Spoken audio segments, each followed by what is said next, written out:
मन रुक जा जरा, मुझे राधे राधे कहने दे, ओ पापी मन रुक जा जरा। मुझे राधे राधे कहने दे, ओ पापी मन रुक जा जरा।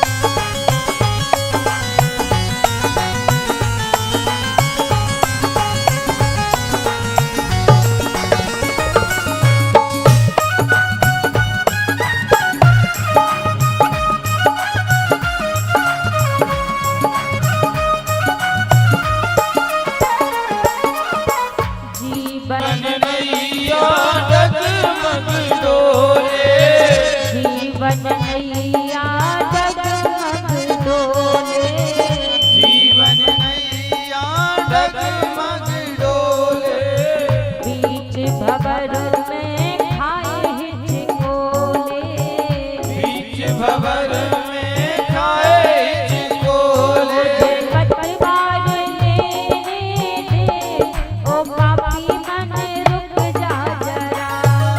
पतवार लेने दे, ओ पापी मन रुक जा जरा।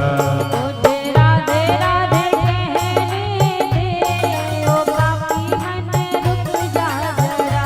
मुझे राधे राधे कहने दे, ओ पापी मन रुक जा जरा। रुक जा जरा रे मन रुक जा जरा। रुक जा जरा रे मन रुक जा जरा। रुक जा जरा रे मन रुक जा जरा। रुक जा जरा रे मन रुक जा जरा। मुझे राधे राधे कहने दे, ओ पापी मन रुक जा जरा। राधे राधे कहने दे, ओ पापी मन रुक जा जरा। मुझे राधे राधे कहने दे, ओ पापी मन रुक जा जरा। राधे राधे कहने दे, ओ पापी मन रुक जा जरा। मुझे राधे राधे कहने दे, ओ पापी मन रुक जा जरा। राधे राधे कहने दे, ओ पापी मन रुक जा जरा।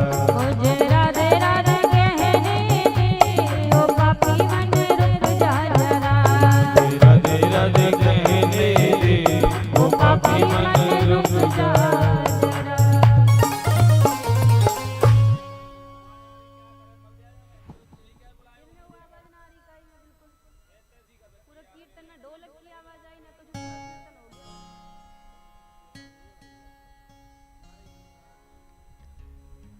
बोलिए वाके बिहारी लाल की जय हो। राधा रानी सरकार की जय हो।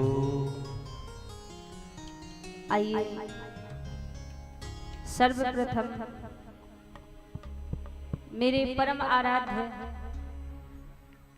अकारण करुणा वरुणालय अनंत कोटि कल्पतरु पीतांबरधारी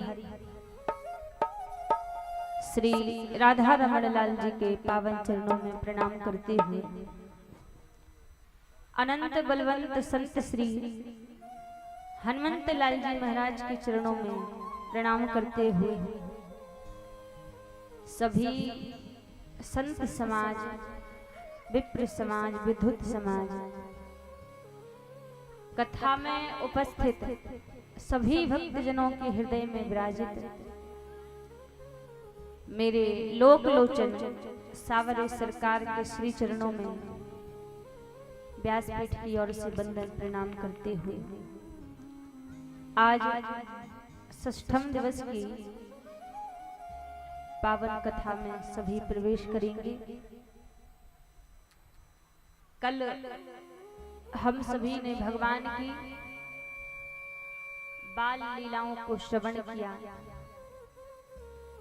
कैसे ठाकुर जी बाल लीलाएं करते हैं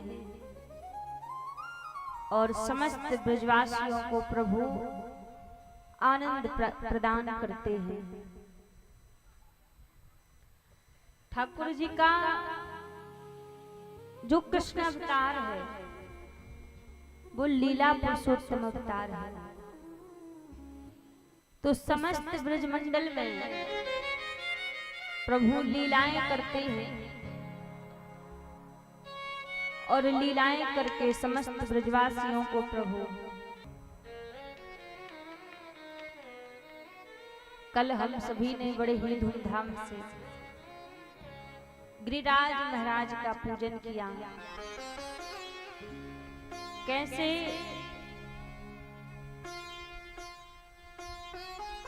ठाकुर जी ने 7 दिन अपनी इकन्नी उंगली पर गिरिराज पर्वत को धारण करके रखा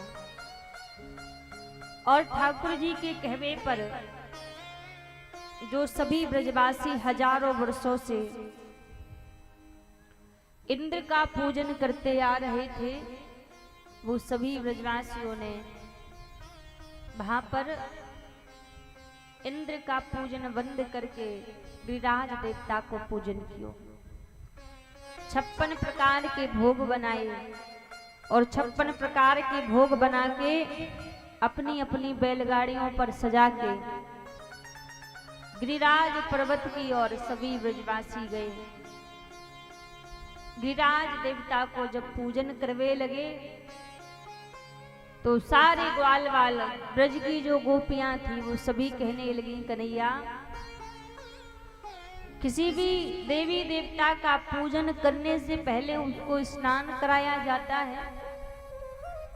तो कही लाला देख, जब हम इंद्र को पूजन करते तो इंद्र को स्नान तो 1 लोटा जल में ही है जाए, पर तेरो गिरिराज देवता तो इतनो बड़ो है, 1 लोटा जल में तो या की मूछे ही गीली ना होगी, या को कैसे स्नान करावे। और जब तक स्नान ना होगो तब तक या की परिक्रमा पूजन ना होगो। लाला या के स्नान की व्यवस्था करो। ठाकुर जी बोले, भैया चिंता ना करो, जा गिरिराज देवता को हम पूजन कर रहे हैं, जे गिरिराज देवता ही अपने स्नान की व्यवस्था करेगो। सभी ने गिरिराज देवता से प्रार्थना की। उसी समय मानसी गंगा महारानी प्रकट हो गई और जब मानसी गंगा महारानी प्रकट हुई तो समस्त ब्रजवासियों ने गिरिराज महाराज को स्नान कराया। स्नान इत्यादि करा के गिरिराज महाराज का पूज किया और पूजन करने के बाद सभी ब्रजवासियों ने गिरिराज महाराज की परिक्रमा लगाई। परिक्रमा लगाने के बाद 56 प्रकार का प्रसाद वितरण किया गया और जब प्रसाद वितरण किया तो वहां पर प्रसाद को लेवे को नारद जी भी पधारे। और जब नारद जी उस प्रसाद को लेकर इंद्र के पास पहुंचे, कहा महाराज ये प्रसाद पाए लो। इंद्र बोले, काय को प्रसाद है?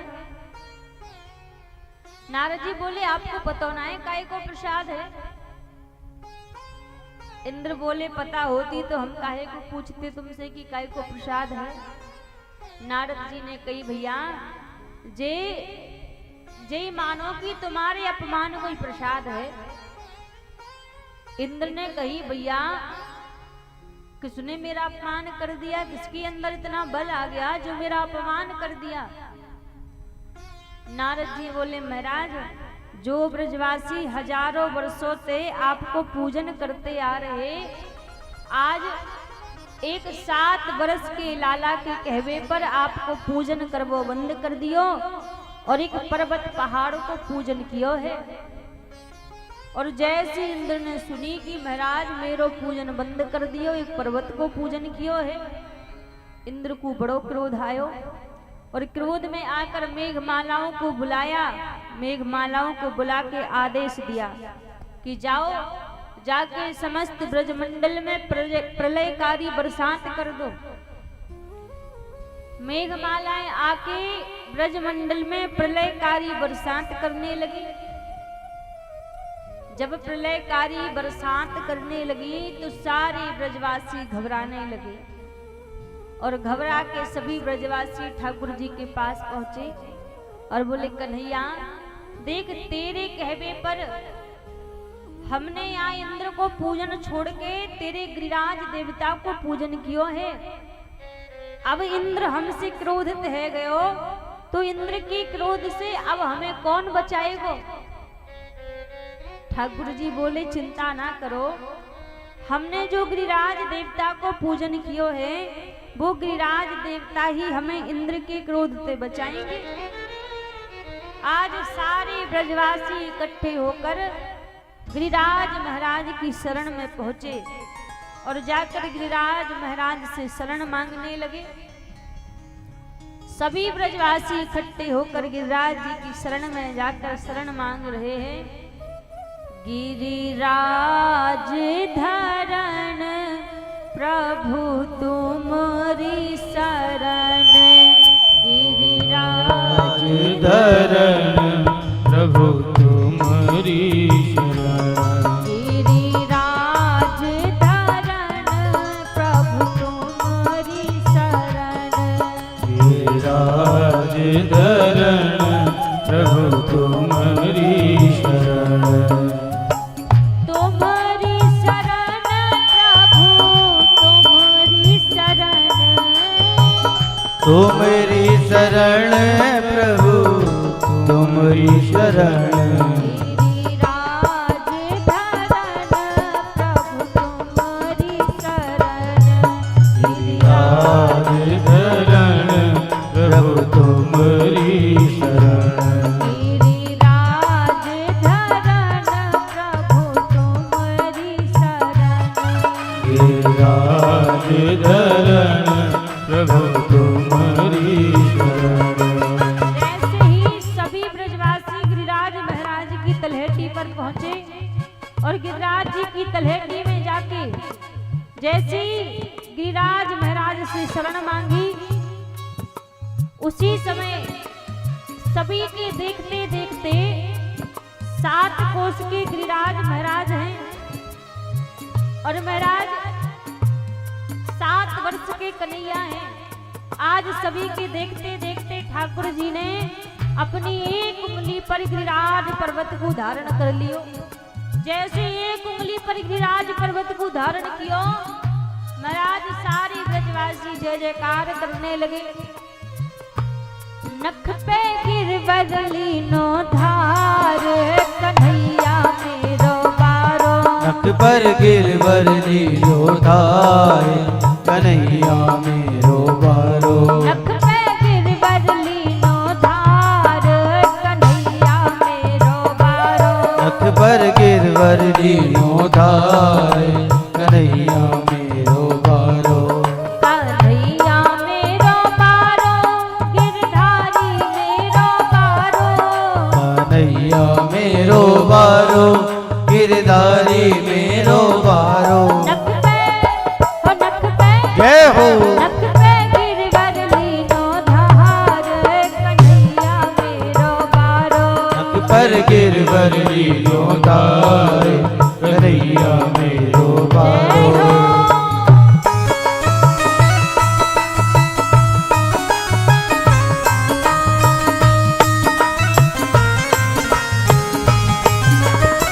गिरधारी भगवान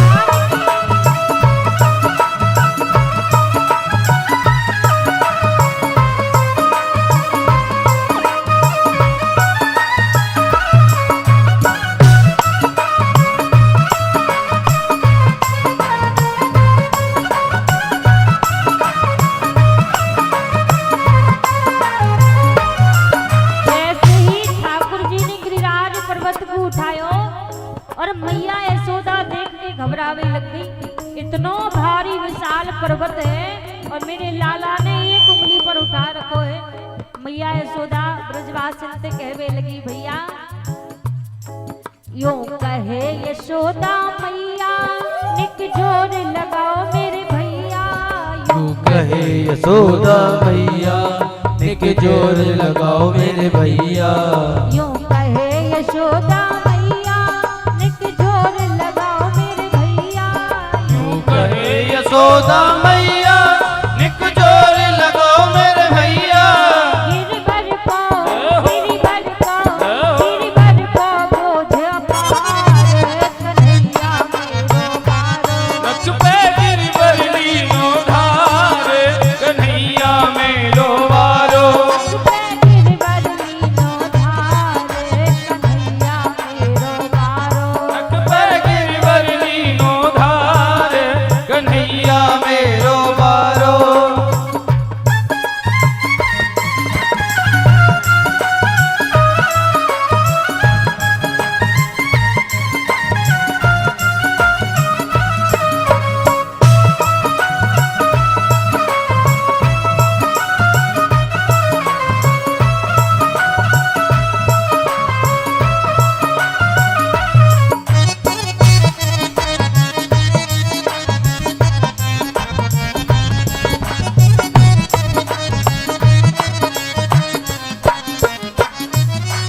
लाला की नरम कलैया कहीं मुरक न जाए बाकी भैया लाला की गरम कलैया कहीं मुड़क न जाए कि भैया लाला की नरम कलैया कहीं मुरक न जाए बाकी भैया लाला की नरम कलैया कहीं मुड़क न जाए कि भैया कैसे जय हो। कैसे झेले इतनो भार कन्हैया मेरो बारो नक पे गिरवर लीनो धार कन्हैया मेरो वारो गिरवर लीनो धार कन्हैया मेरो बारो नक पे गिरवर लीनो धार कन्हैया मेरो वारो कन्हैया मेरा बारो गिरधारी मेरो बारो कन्हैया मेरो वारो गिरधारी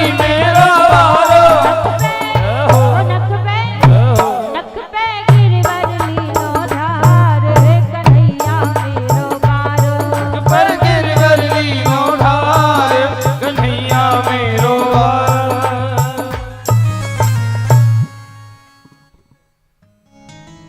बोलिए गिरधारी भगवान की जय हो।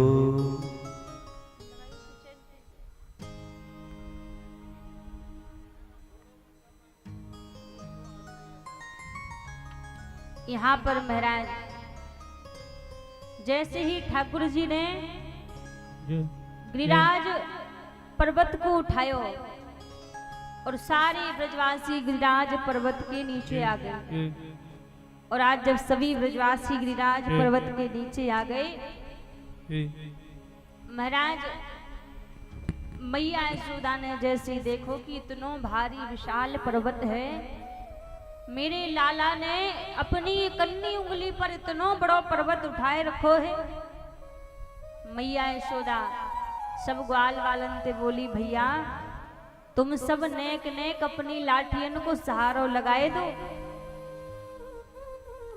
कहीं मेरे लाला की बैया ना मुरक जाए इतनो बड़ो पर्वत मेरे लाला ने अपनी एक उंगली पर धारण कर रखो है सब ब्रजवासी बोले मैया जे कहा कछु कहबे की बात है कन्हैया तुम्हारो अकेलो लाला थोड़ी नाए हैं कन्हैया हमारो भी लाला है सारे ग्वाल वाल आए और बोले लाला देख अब तूने बड़ी देर से जे गिरिराज पर्वत अपनी एक उंगली पर धारण कर रखो है अब तू ऐसो कर नेक आराम कर ले और हम सब अपनी अपनी लाठियन के सहारे से जी गिरिराज पर्वत को उठा लेंगे ठाकुर जी बोले भैया तुमसे जी गिरिराज ना उठेगो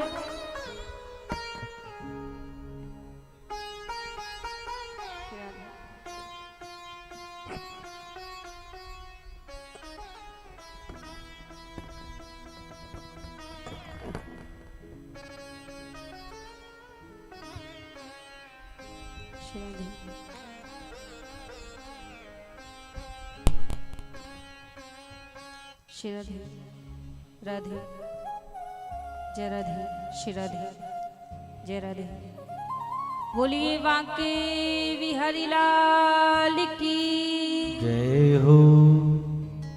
श्री राधे राधे जय राधे श्री राधे जय राधे श्री राधे राधे जय राधे श्री राधे जय राधे राधे श्री राधे जय राधे राधे श्री राधे। बोलिए राधा रानी सरकार की जय हो, बांके बिहारी लाल की जय हो।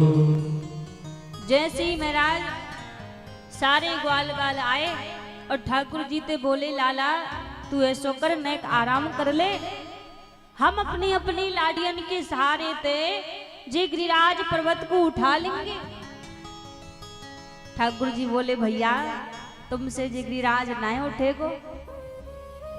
सब ग्वाल बाल बोले अच्छो तू 7 बरस को कन्हैया तेने अकेले ने अपनी एक उंगली पर ये गिरिराज पर्वत उठा रखो है और हम सबनते बोले कि गिरिराज ना उठेगो।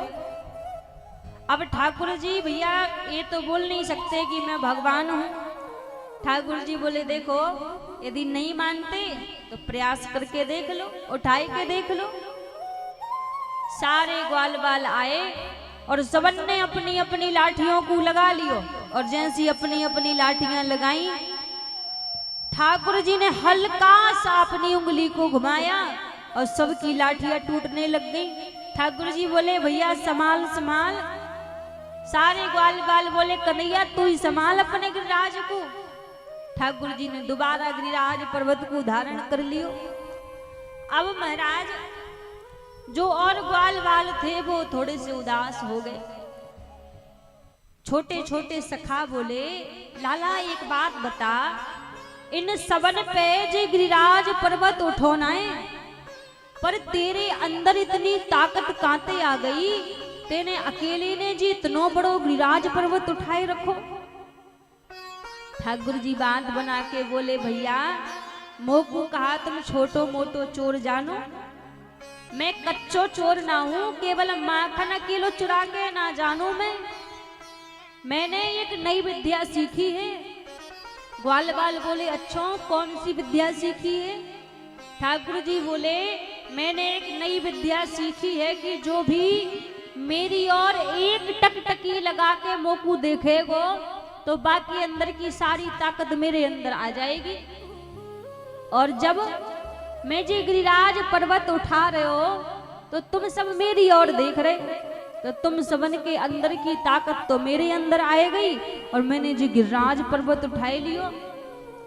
ग्वाल बाल बोले भैया तभी तो हम सोचे कि हम आजकल इतने कमजोर काई को है रहे, हमारे अंदर की सबरी ताकत तो या कन्हैया के अंदर जाए रही है।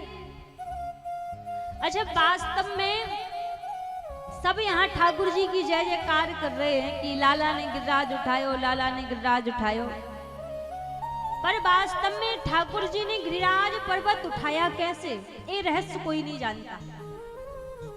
आज हमारी स्वामी श्री राधा रानी गिरिराज पर्वत के नीचे नेत्र बंद करके बैठी हैं। सखियां आई लाडली जू के पास में और आकर कहने लगी हे लाडली जू आज जी कन्हैया की जय जयकार है रही है, आप जानती हैं कन्हैया ने गिरिराज पर्वत कैसे उठायो? राधा रानी बोली कैसे उठायो? अपनी ताकत के बल से उठायो।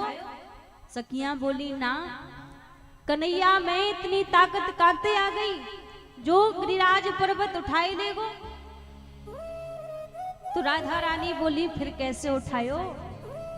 सखियां बोली लाडली जी आप बड़ी भोरी भारी हो, आपको कछु पता ना है। सखियां कह रही हैं हे लाडली जू तेरो ही ध्यान राधिका प्यारी गोबर धन धर लाल ही तेरो ही ध्यान। सखियां कह रही है लाडली जू तेरो ही ध्यान राधिका प्यारी गोबर धन धर लाल ही।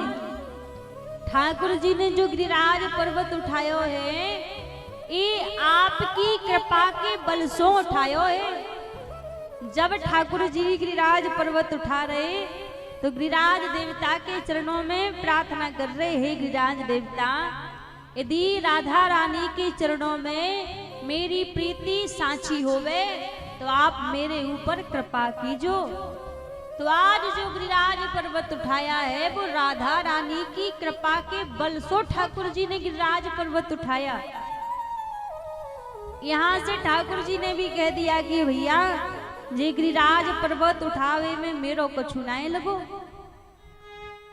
जे गिरिराज पर्वत तो तुम सबन की कृपा सो ही तू गिरिराज उठायो है। कछु माखन को बल बड़ो कछु गोपिन करी सहाय, श्री लाडली जू की कृपा सो मैंने गिरवर लियो उठाए। मेरो या में कछु ना लगो, जो गोपिन के घर में माखन चुरा चुरा के मैंने खायो तो कछु तो बा माखन को बल बढ़ गयो। कछु गोपिन के अनुग्रह की कृपा है गई और श्री लाडली जू की कृपा सो मैंने गिरवर लियो उठाए।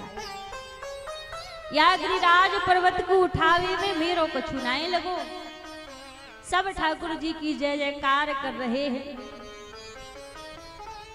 अब महाराज जिस समय ठाकुर जी ने गिरिराज पर्वत उठाया उस समय गिरिराज पर्वत के नीचे एक विचित्र घटना घटित हुई। कौन सी घटना? हमारे कन्हैया को तो विवाह को शौक तो बाल अवस्था से ही है। तो वृंदावन में किसी का भी विवाह होता तो ठाकुर जी डोली के पास पहुंच जाते, बहू को मुख देखते सबसे पहले। अब ठाकुर जी को एक सुंदर नाम का सखा था। सुंदर का विवाह कामा गांव में पक्का हुआ एक माधवी नाम की गोपी के संग में। अब जिस गोपी के संग में सुंदर का विवाह पक्का हुआ उसकी जो मैया थी वो बड़ी चालाक थी, बड़ी चतुर थी।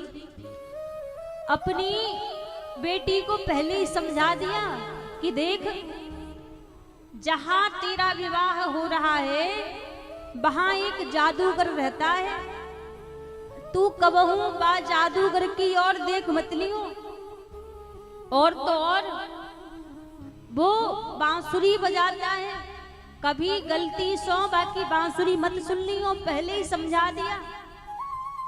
अब जैसे समझा दियो महाराज तो आज ठाकुर जी सुंदर से बोले, सुंदर भाभी को मुख तो सबसे पहले मैं ही देखूंगा।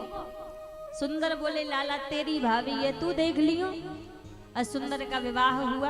विवाह होकर बारात वृंदावन लौट कर आई। जब बारात लौट कर आई तो ठाकुर जी पहुंच गए डोली के पास में। और डोली के पास में जाके बोले, भाभी ने अपना मुख दिखाए दो। अब जैसी मुख दिखावे की बात कही तो माधवी समझ गई कि मेरी मैया जा जादूगर की बात करती, जे मोकू लगे वही जादूगर है।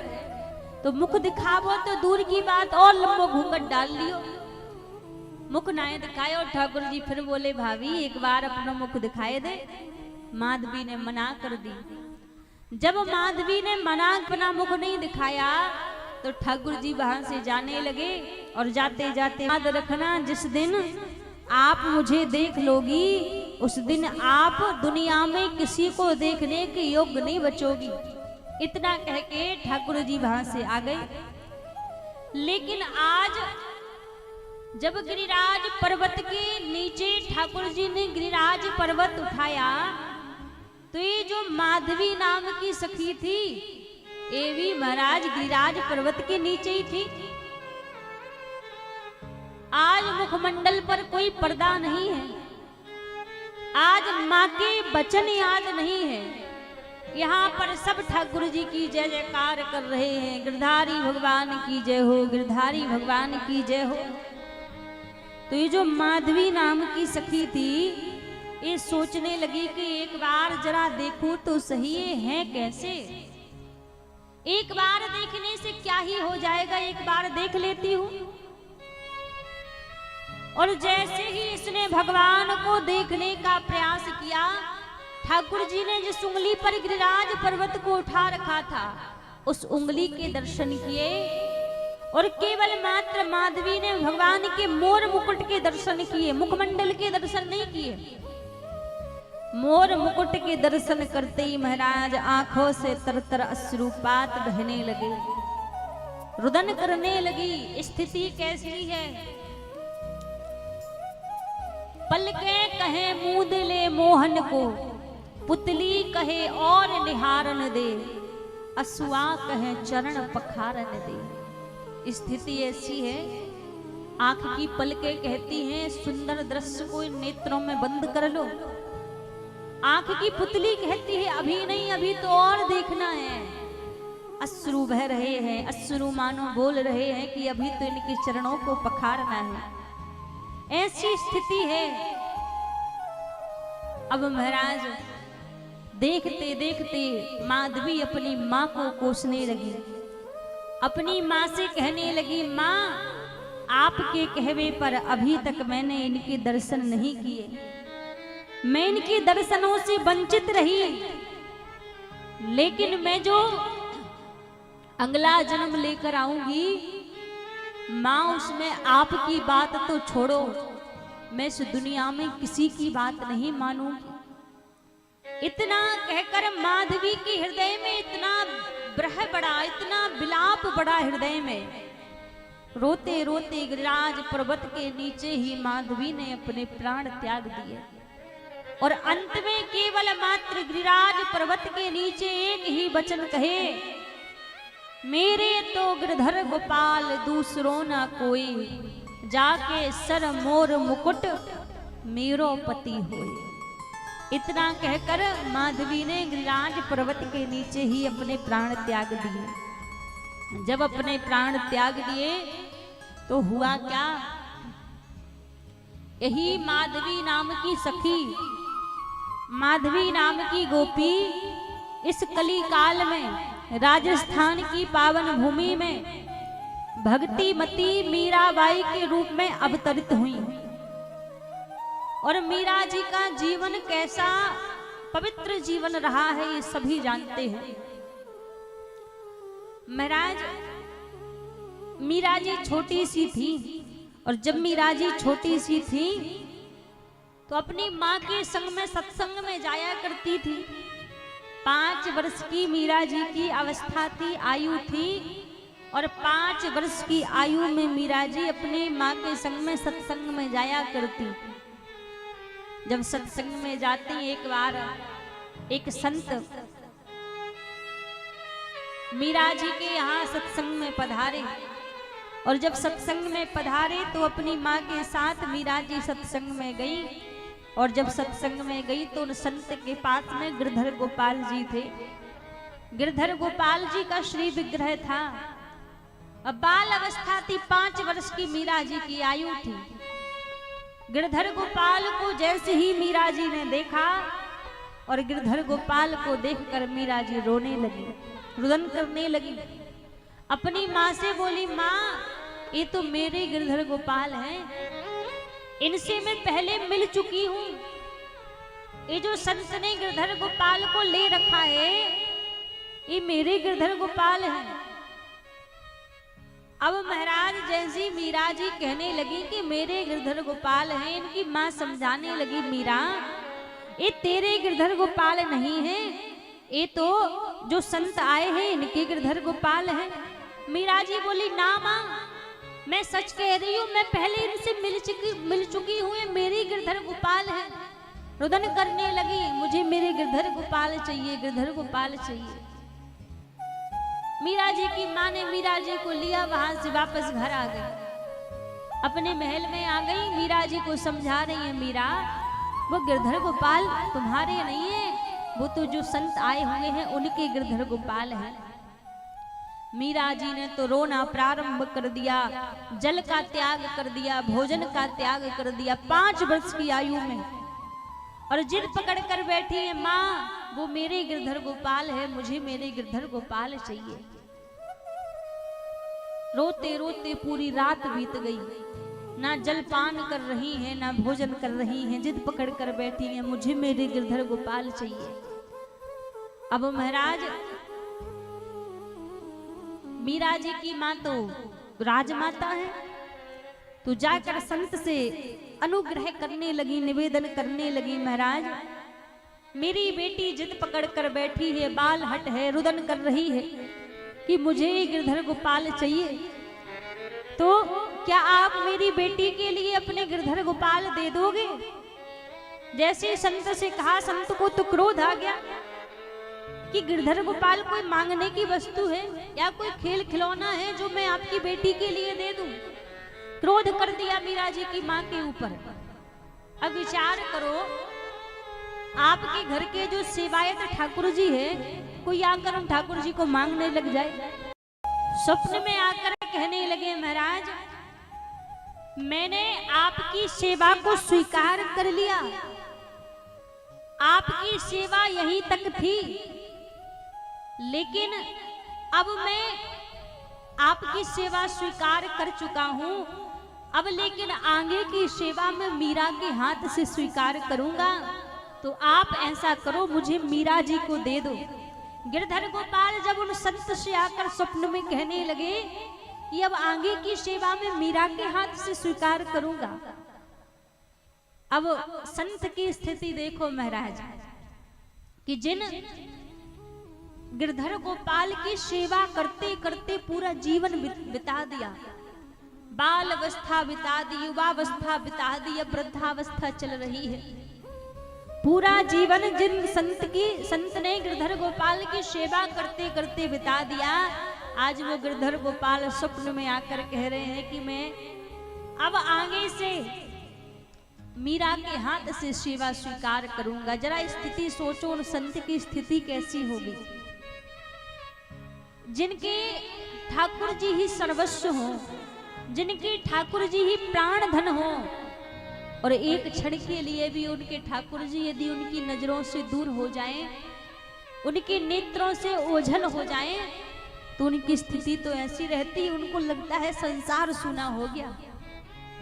जो वास्तव में हृदय से ठाकुर जी से जुड़े हुए हैं, उनके लिए तो एक पल के लिए ठाकुर जी नेत्रों से दूर हो गए तो मानो संसार सूना हो चुका है। और जो केवल पूजा के लिए जिन्होंने रख रखे हैं, जिनका लगाव नहीं, हृदय से जुड़ाव नहीं, उनका नहीं कह सकते हम, पर जो हृदय से ठाकुर जी से जुड़े हो, तो दुनिया की संपत्ति एक तरफ है और अपने सेवायत ठाकुर जी एक तरफ है। उनको वो दुनिया की संपत्ति नहीं मांगेंगे, वो अपने ठाकुर जी को ही अपनाएंगे।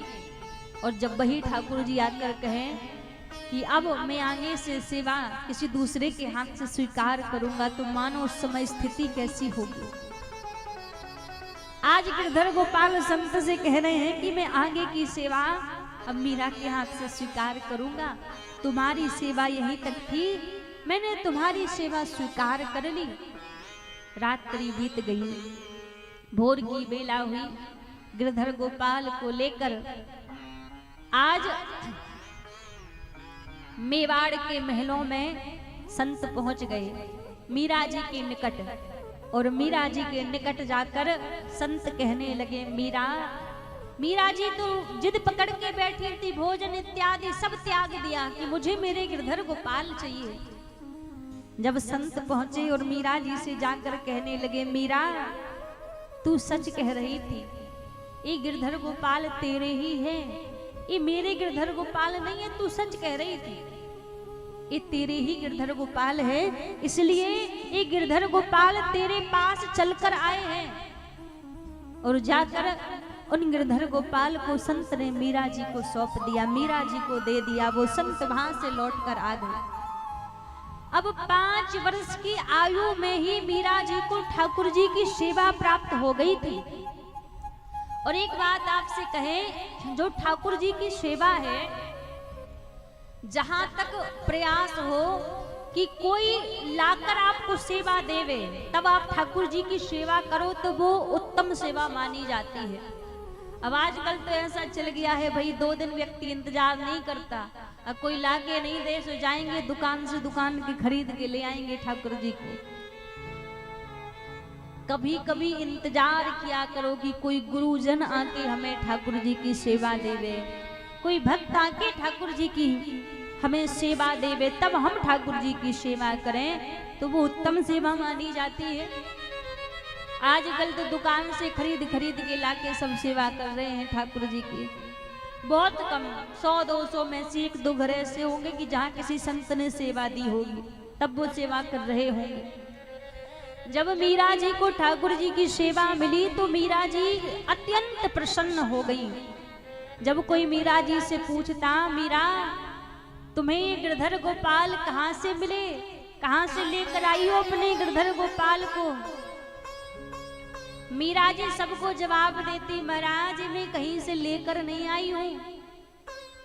कोई कहे सस्ता, कोई कहे महंगा, ये तो आवत प्रेम के मोल री, मैंने गिरधर लीनो मोल री। ठाकुर जी कभी दाम में नहीं आते, कभी पैसे में नहीं आते। दुकान पे तो जाओगे तो कोई कहे सस्ता, कोई कहे महंगा, लेकिन महाराज ये तो आवत प्रेम के मोल री, मैंने गिरधर लीनो मोल री। ठाकुर जी तो प्रेम के बस में चल के ठाकुर जी की सेवा प्राप्त होती है। तो ऐसे ही सबको ठाकुर जी की सेवा नहीं मिल जाती। मीरा जी का जीवन देखो महाराज। एक दिन अपने घर की छत पर बैठी थी, किसी की बारात जा रही थी। अपनी माँ से पूछने लगी, माँ ये किसका दूल्हा है? माँ ने कहा कि नगर में जिसकी बारात आई है उसका दूल्हा है। तो माँ से कहने लगी, माँ मेरा दूल्हा कौन है? वो 5 वर्ष की अवस्था में मीरा जी की माँ ने कहा, मीरा तेरा दूल्हा तो तेरे गिरधर गोपाल है। तो माँ के वचनों पर भरोसा करके मीरा जी गिरधर गोपाल को अपना सर्वस्व मानने लगी। गिरधर गोपाल को सब कुछ मानने लगी मीरा जी।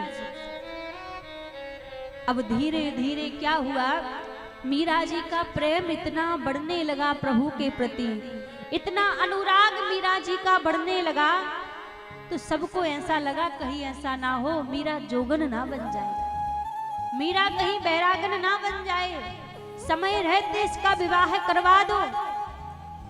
आज क्या हुआ, मीरा जी का विवाह चित्तौड़गढ़ के राजा भोजराज के साथ मीरा जी का विवाह पक्का कर दिया। और जब भोजराज के साथ मीरा का विवाह पक्का किया, कल भोर की बेला में मीरा जी की बारात आनी है। आज साज को मीरा जी की माँ बड़े सुंदर तरीके से मीरा को समझा रही, मीरा का श्रृंगार कर रही। तो मीरा पूछ रही है, माँ आप मेरा श्रृंगार क्यों कर रही हो?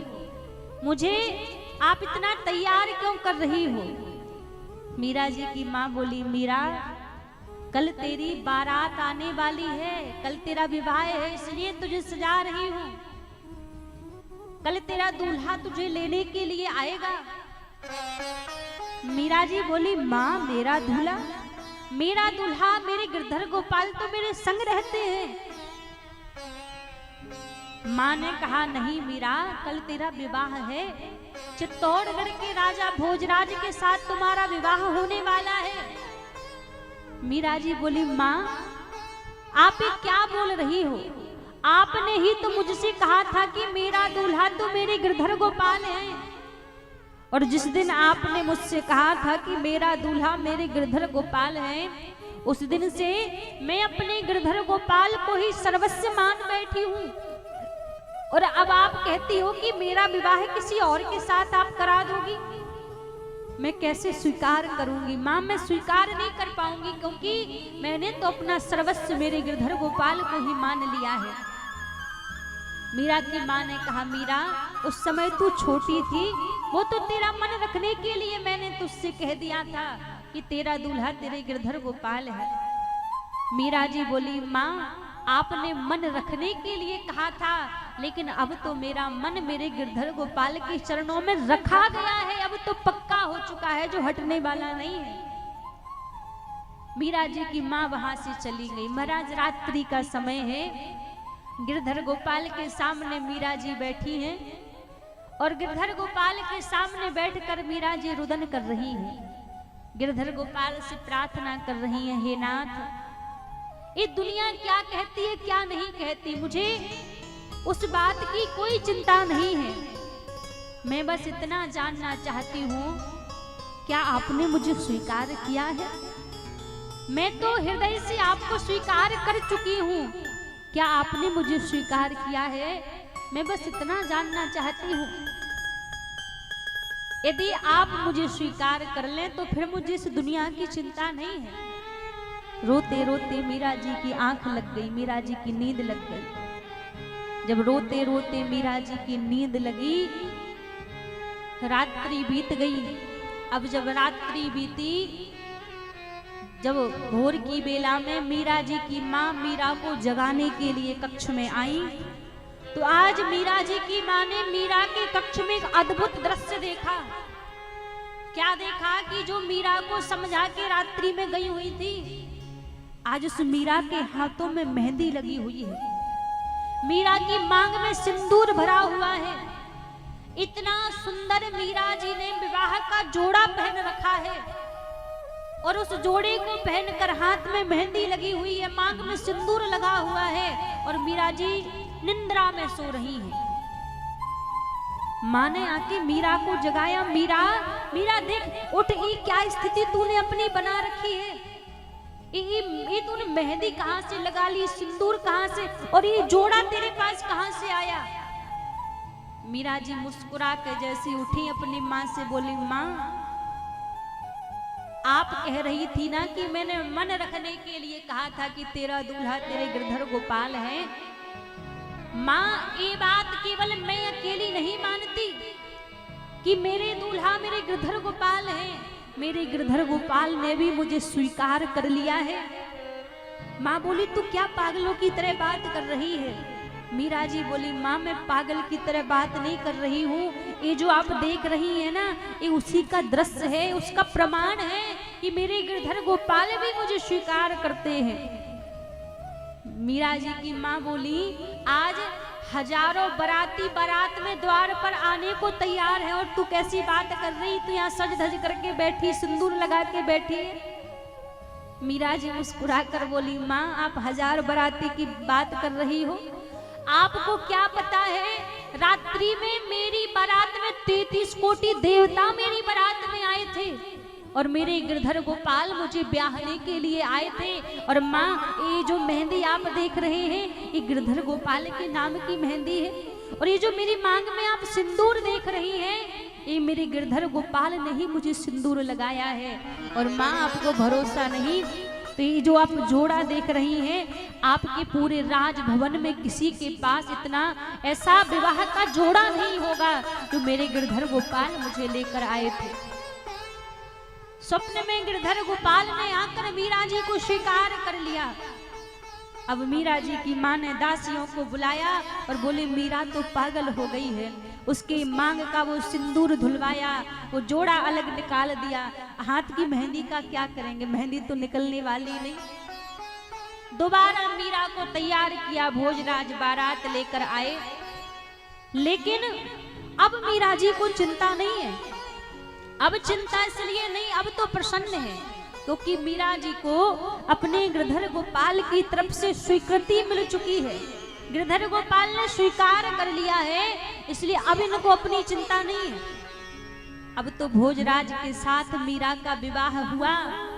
एक केवल दुनिया वाले जानते हैं कि मीरा का विवाह भोजराज के साथ में हुआ, लेकिन वास्तव में भोजराज से पहले मीरा का विवाह गिरधर गोपाल के साथ में हुआ। जब गिरधर गोपाल के साथ में विवाह हुआ और दुनिया की नजरों में भोजराज के साथ मीरा का विवाह हुआ, विदा करके मीरा चित्तौड़गढ़ पहुंच गई।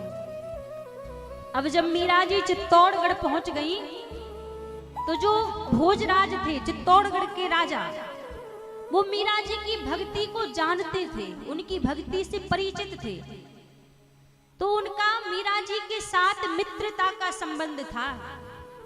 अब एक युद्ध के दौरान चित्तौड़गढ़ के राजा भोजराज की मृत्यु हो गई। जब तक चित्तौड़गढ़ में भोजराज रहे तब तक मीरा जी की भक्ति में कोई बाधा नहीं आई। उन्होंने कभी नहीं रोका मीरा जी को भक्ति करने से।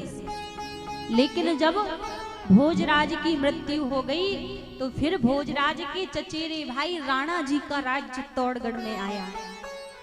जब राणा जी का राज आया तो मीरा जी तो संतों के साथ में बैठकर भगवान का नाम गाया करती, मंदिर में बैठकर गिरधर गोपाल की सेवा किया करती। तो राणा जी को ये पसंद नहीं आता, ये ठीक नहीं लगता। राणा जी आज मीरा के पास आए और बोले, मीरा आप चित्तौड़गढ़ की महारानी हो, लाखों दास दासियां आपकी सेवा में रहती हैं, आप कहां इस गिरधर गोपाल के पीछे पड़ी हो? किस चीज की कमी है तुम्हें इस चित्तौड़गढ़ में? आनंद से रहा करो, लेकिन ये बाबाओं के साथ में बैठना बंद कर दो, सत्संग में जाना बंद कर दो, भगवान का नाम गाना बंद कर दो। समझा के राणा जी वहां से चले गए। लेकिन जानते हैं जिस समय भक्ति में कोई रोकने वाला हो, कोई बाधा उत्पन्न होने लगे, उस समय भक्ति फिर और ज्यादा बढ़ती है और पनपती है, भक्ति रुकती नहीं है। तो जैसे अब चित्तौड़गढ़ में राणा जी मीरा जी को रोकने लगे तो इनकी भक्ति और ज्यादा बढ़ने लगी। अब जैसे इनकी भक्ति और बढ़ने लगी, अब तो और मीरा जी दिन दिन भर बैठकर गिरधर गोपाल की सेवा करती, गिरधर गोपाल से बात करती। राणा जी को लगा कि मीरा मानेगी नहीं, और मीरा मानेगी नहीं तो इससे बढ़िया है कि मैं मीरा को मार दूं, तो कम से कम हमारे चित्तौड़गढ़ की लाज बच जाएगी। चित्तौड़गढ़ के बंदी गृह में एक भयंकर सिंह को बंदी बना रखा था राणा जी ने। आज गलती से महाराज वो सिंह छूट गया उस बंदी गृह से, और जैसे वो सिंह छूट गया तो वो दौड़ा दौड़ा आज बगीचे में बैठकर मीरा जी अपनी सखियों के साथ में गिरधर गोपाल के लिए माला बना रही थी। और जब माला बना रही थी वो भयंकर सिंह दौड़ा दौड़ा उसी बगीचे की ओर चला जा रहा है। दहाड़ता हुआ जैसे वो शेर बगीचे की ओर गया, जितने भी सेवक दास दासियां थे उस शेर को देखकर सब भाग गए। लेकिन मीरा जी उस माला को बना रही, मीरा जी नहीं उठी। सब दूर से चिल्ला रहे, मीरा भाग जाओ, मीरा भाग जाओ, शेर आ रहा है, भक्षण कर जाएगा। लेकिन जैसी नजरों को ऊपर उठा के मीरा जी ने उस सिंह की ओर देखा, मीरा जी तो खड़े होकर नाचने लगी, जय हो, आज तो नरसिंह देव भगवान ने मुझे दर्शन दे दिए, आज तो नरसिंह देव भगवान साक्षात मेरे सामने आकर प्रकट हो गए। और जैसे मीरा जी खड़े होकर नरसिंह देव भगवान का नाम लिया, वो भयंकर सिंह आकर मीरा जी के चरणों में नतमस्तक हो गया। और जैसे वो सिंह नतमस्तक हो गया, जो माला अपने गिरधर गोपाल के लिए मीरा जी ने बनाई थी वो माला उस सिंह के गले में पहना दी, उस शेर के गले में माला पहना दी। वो शेर लौट कर चला गया। लेकिन महाराज फिर भी राणा जी समझे नहीं मीरा की भक्ति को। अब तो मीरा को और बदनाम करना चालू कर दिया। अब तो सब कहने लगे, अरे ये केवल दिखावा नहीं करती है, ये मीरा कोई काला जादू जानती है, इसने काले जादू के बस में उस शेर को बस में कर लिया काले जादू से। ये मीरा दिखावा करती है, कोई भक्ति नहीं करती है। आज तो क्रोध में आकर राणा जी ने विष मंगवाया और एक दासी से कहा कि जाओ जाकर ये विष मीरा को दे दो। तो मीरा से कहना कि राणा जी जगन्नाथपुरी गए थे और जगन्नाथपुरी में जगन्नाथ भगवान का चरणामृत लेकर आए हैं, तो मीरा मना नहीं करेगी, पान कर जाएगी, पी जाएगी। जैसे वो दासी विष लेकर महाराज मीरा जी के कक्ष में आई, बोली, बाई साहब, राणा जी ने जगन्नाथ भगवान का चरणामृत भेजा है, और चरणामृत का नाम सुन के प्रणाम करके उसको जैसे मीरा पान करने लगी तो उस दासी के हृदय में दया आ गई।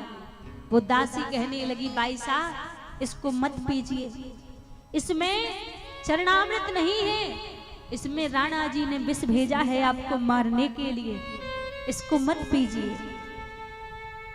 मीरा जी बोली, देखो, अब भले ही विष क्यों ना हो, पर इस विष को मेरे जगन्नाथ प्रभु की चरणामृत प्रसादी का नाम दिया गया है।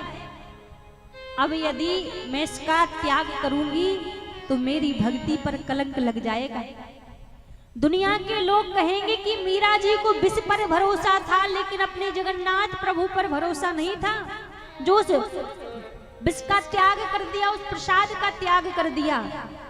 अब तो भले ही इस विष को पान करने से मेरी मृत्यु अंगले ही पलानी हो, तो मैं उस मृत्यु को स्वीकार करूंगी, पर मैं अपनी भक्ति के ऊपर कलंक नहीं लगने दूंगी। और उस हलाहल विष को जैसे मीरा जी ने लिया और उस विष को मीरा जी ने पान कर दिया। गिरधर गोपाल की कृपा देखो महाराज, वो विष अमृत बन गया। उस अमृत को आज मीरा जी ने पान कर लिया। आज राणा जी पर नहीं रहा गया। राणा जी आए मीरा के पास में और बोले, मीरा देख, तू यदि चित्तौड़गढ़ में रहना चाहती है तो तुझे अपने गिरधर गोपाल को छोड़ना पड़ेगा, इस सत्संग में जाना छोड़ना पड़ेगा, वरना मैं तुझे चित्तौड़गढ़ में नहीं रहने दूंगा। तुझे अपने लोक लाज की कोई चिंता नहीं है, कुटुंब खानदान की चिंता नहीं है। जगह जगह बैठती है, बाबाओं में बैठती है, नाचती है, गाती है, तुझे किसी की चिंता नहीं है। यदि यहाँ पर रहना है तो तुझे अपने गिरधर गोपाल का त्याग करना पड़ेगा, वरना यहाँ रहने नहीं दूंगा। मीरा जी बोली, राणा जी यहाँ पर कौन रहना चाहता है? चित्तौड़गढ़ में कौन रहना चाहता है? आपका चित्तौड़गढ़ तो आपको मुबारक हो, मुझे तो वहां जाना है जहां मेरे गिरधर गोपाल रहते हैं। मुझे तो वहां जाना है जहां मेरे प्रभु रहते हैं। ये धन दौलत, ये महल अटारी, ये सब मुझे नहीं चाहिए।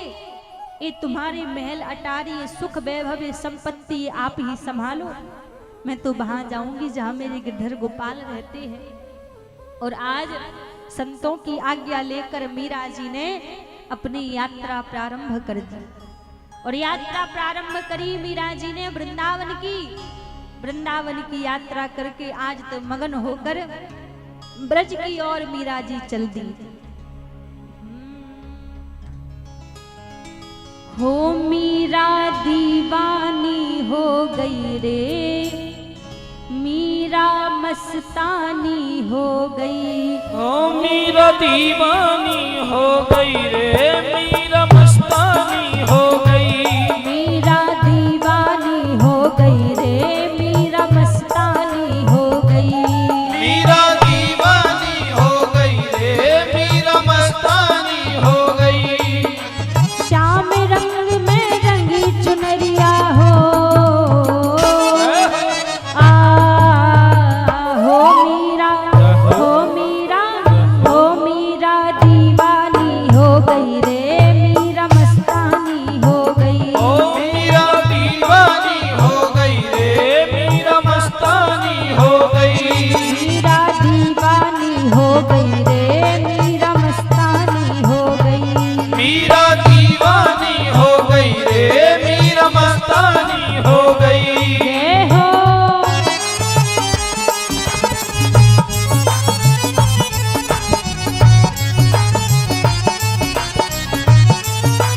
गिरधर गोपाल की जय हो।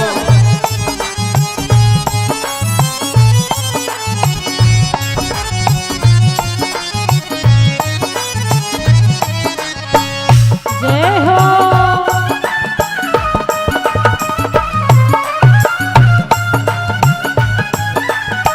हरि बोल।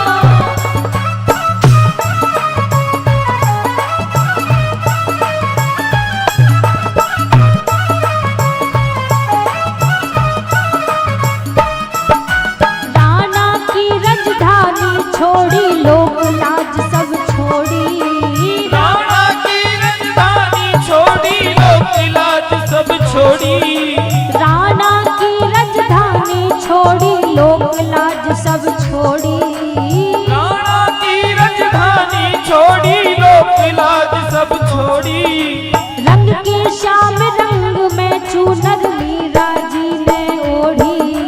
रंग के श्याम रंग में चूनर मीरा जी ने ओढ़ी। लोक लाज की नहीं खबरिया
बांध के नाचे झूमे गाए।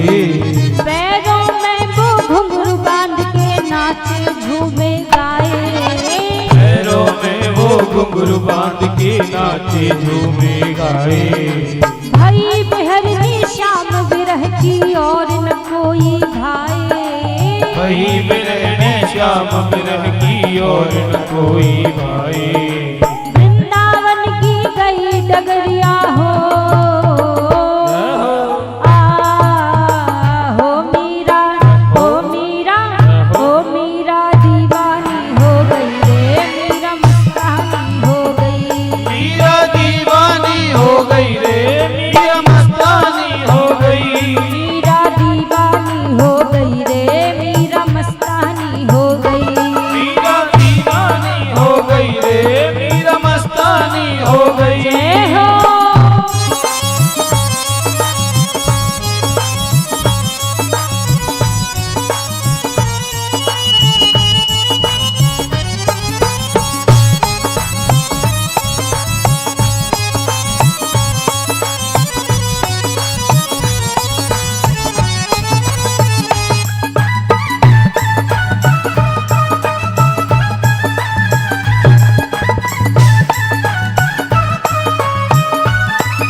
दुनिया से प्रीत तोड़कर श्यामल रंग चढ़ाया।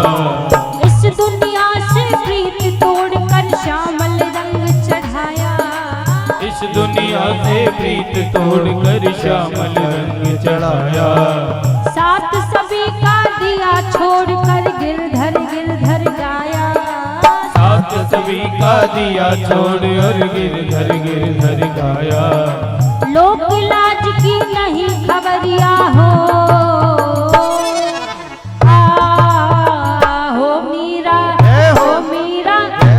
मीरा दीवानी हो गई रे मीरा मस्तानी हो गई। मीरा दीवानी हो गई रे मीरा मस्तानी हो गई। मीरा दीवानी हो गई रे मीरा मस्तानी हो गई। मीरा दीवानी हो गई रे मीरा मस्तानी हो गई।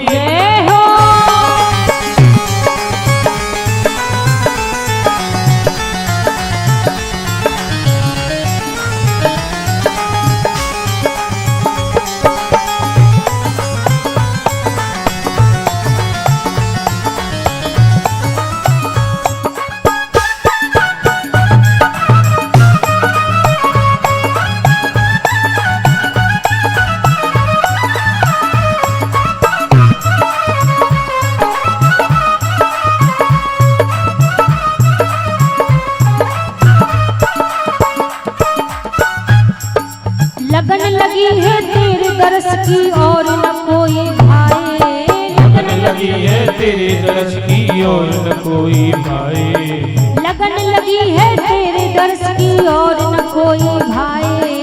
लगन लगी है तेरे दरस की और न कोई भाए। गली गली तो ढूंढती डोलूं कहीं न फिर भी पाए। गली गली तो ढूंढती डोलूं कहीं नहीं फिर पाए। गली गली तो ढूंढती डोलूं कहीं न फिर भी पाए। गली गली तो ढूंढती डोलूं कहीं नहीं फिर पाए। तेरे दर पे बीती उमरिया हो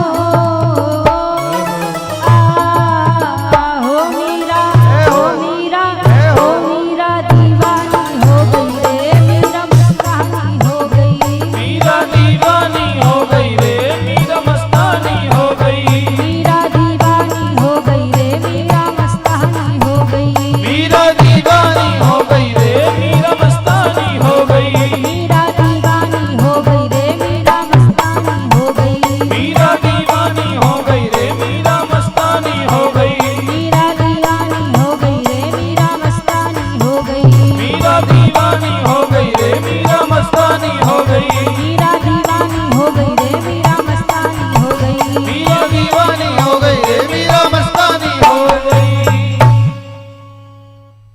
बोलिए बांके बिहारी लाल की जय हो, गिरधर गोपाल की जय हो। महाराज मीरा जी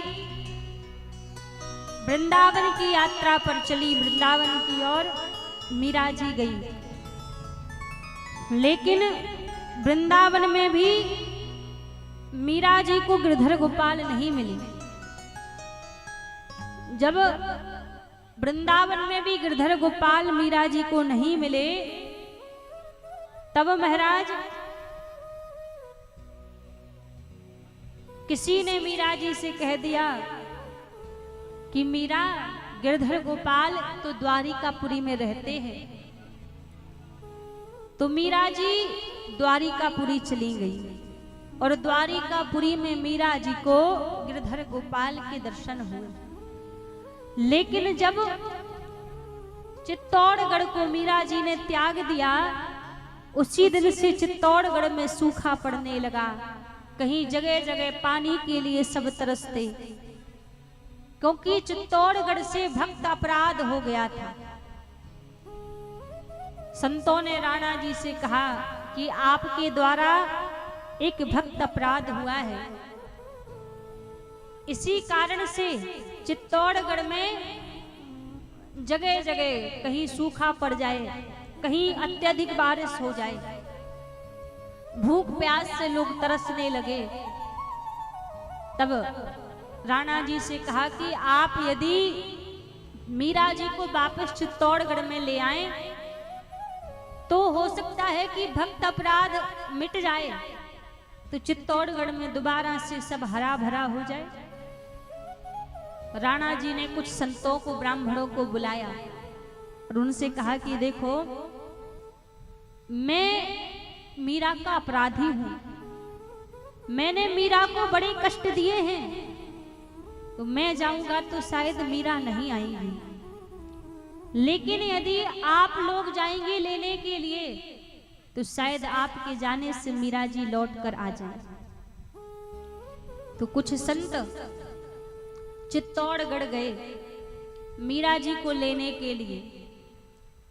जब मीरा जी को लेने के लिए चित्तौड़गढ़ से द्वारिकापुरी के लिए संत गए, द्वारिकापुरी में मीरा जी के दर्शन किए और मीरा जी से कहा कि आप वापस चित्तौड़गढ़ चलिए, राणा जी ने आपको बुलाया है, वो आपसे क्षमा मांगना चाहते हैं।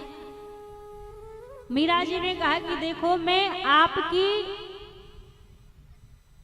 आज्ञा से या राणा जी की आज्ञा से यहाँ नहीं आई थी, मैं अपने गिरधर गोपाल की आज्ञा से आई थी। और यदि मेरे गिरधर गोपाल मुझे आज्ञा दे देंगे जाने की तो मैं आपके साथ में चलूंगी। आप यहीं रुकिए, मैं मंदिर में जाके गिरधर गोपाल से आज्ञा लेकर आती हूँ। और जब मीरा जी द्वारिकाधीश के मंदिर में गई गिरधर गोपाल से आज्ञा लेने के लिए, तो मीरा जी को मंदिर में जाते हुए तो सबने देखा कि मीरा मंदिर में गई है। बड़ी देरी हो गई, मीरा जी लौट कर नहीं आई बाहर। तो संतों को लगा इतनी देर हो गई, मीरा अब तक लौट कर नहीं आई, पता नहीं क्या बात हो गई है। तो संत जब मंदिर में अंदर गए मीरा जी को लेने के लिए, तो देखा कि वहां केवल द्वारिकाधीश विराजे हैं, मीरा जी वहां नहीं है, कोई नहीं है मंदिर में। चारों तरफ मीरा जी को खोजा, कहीं मीरा जी दिखाई नहीं दी।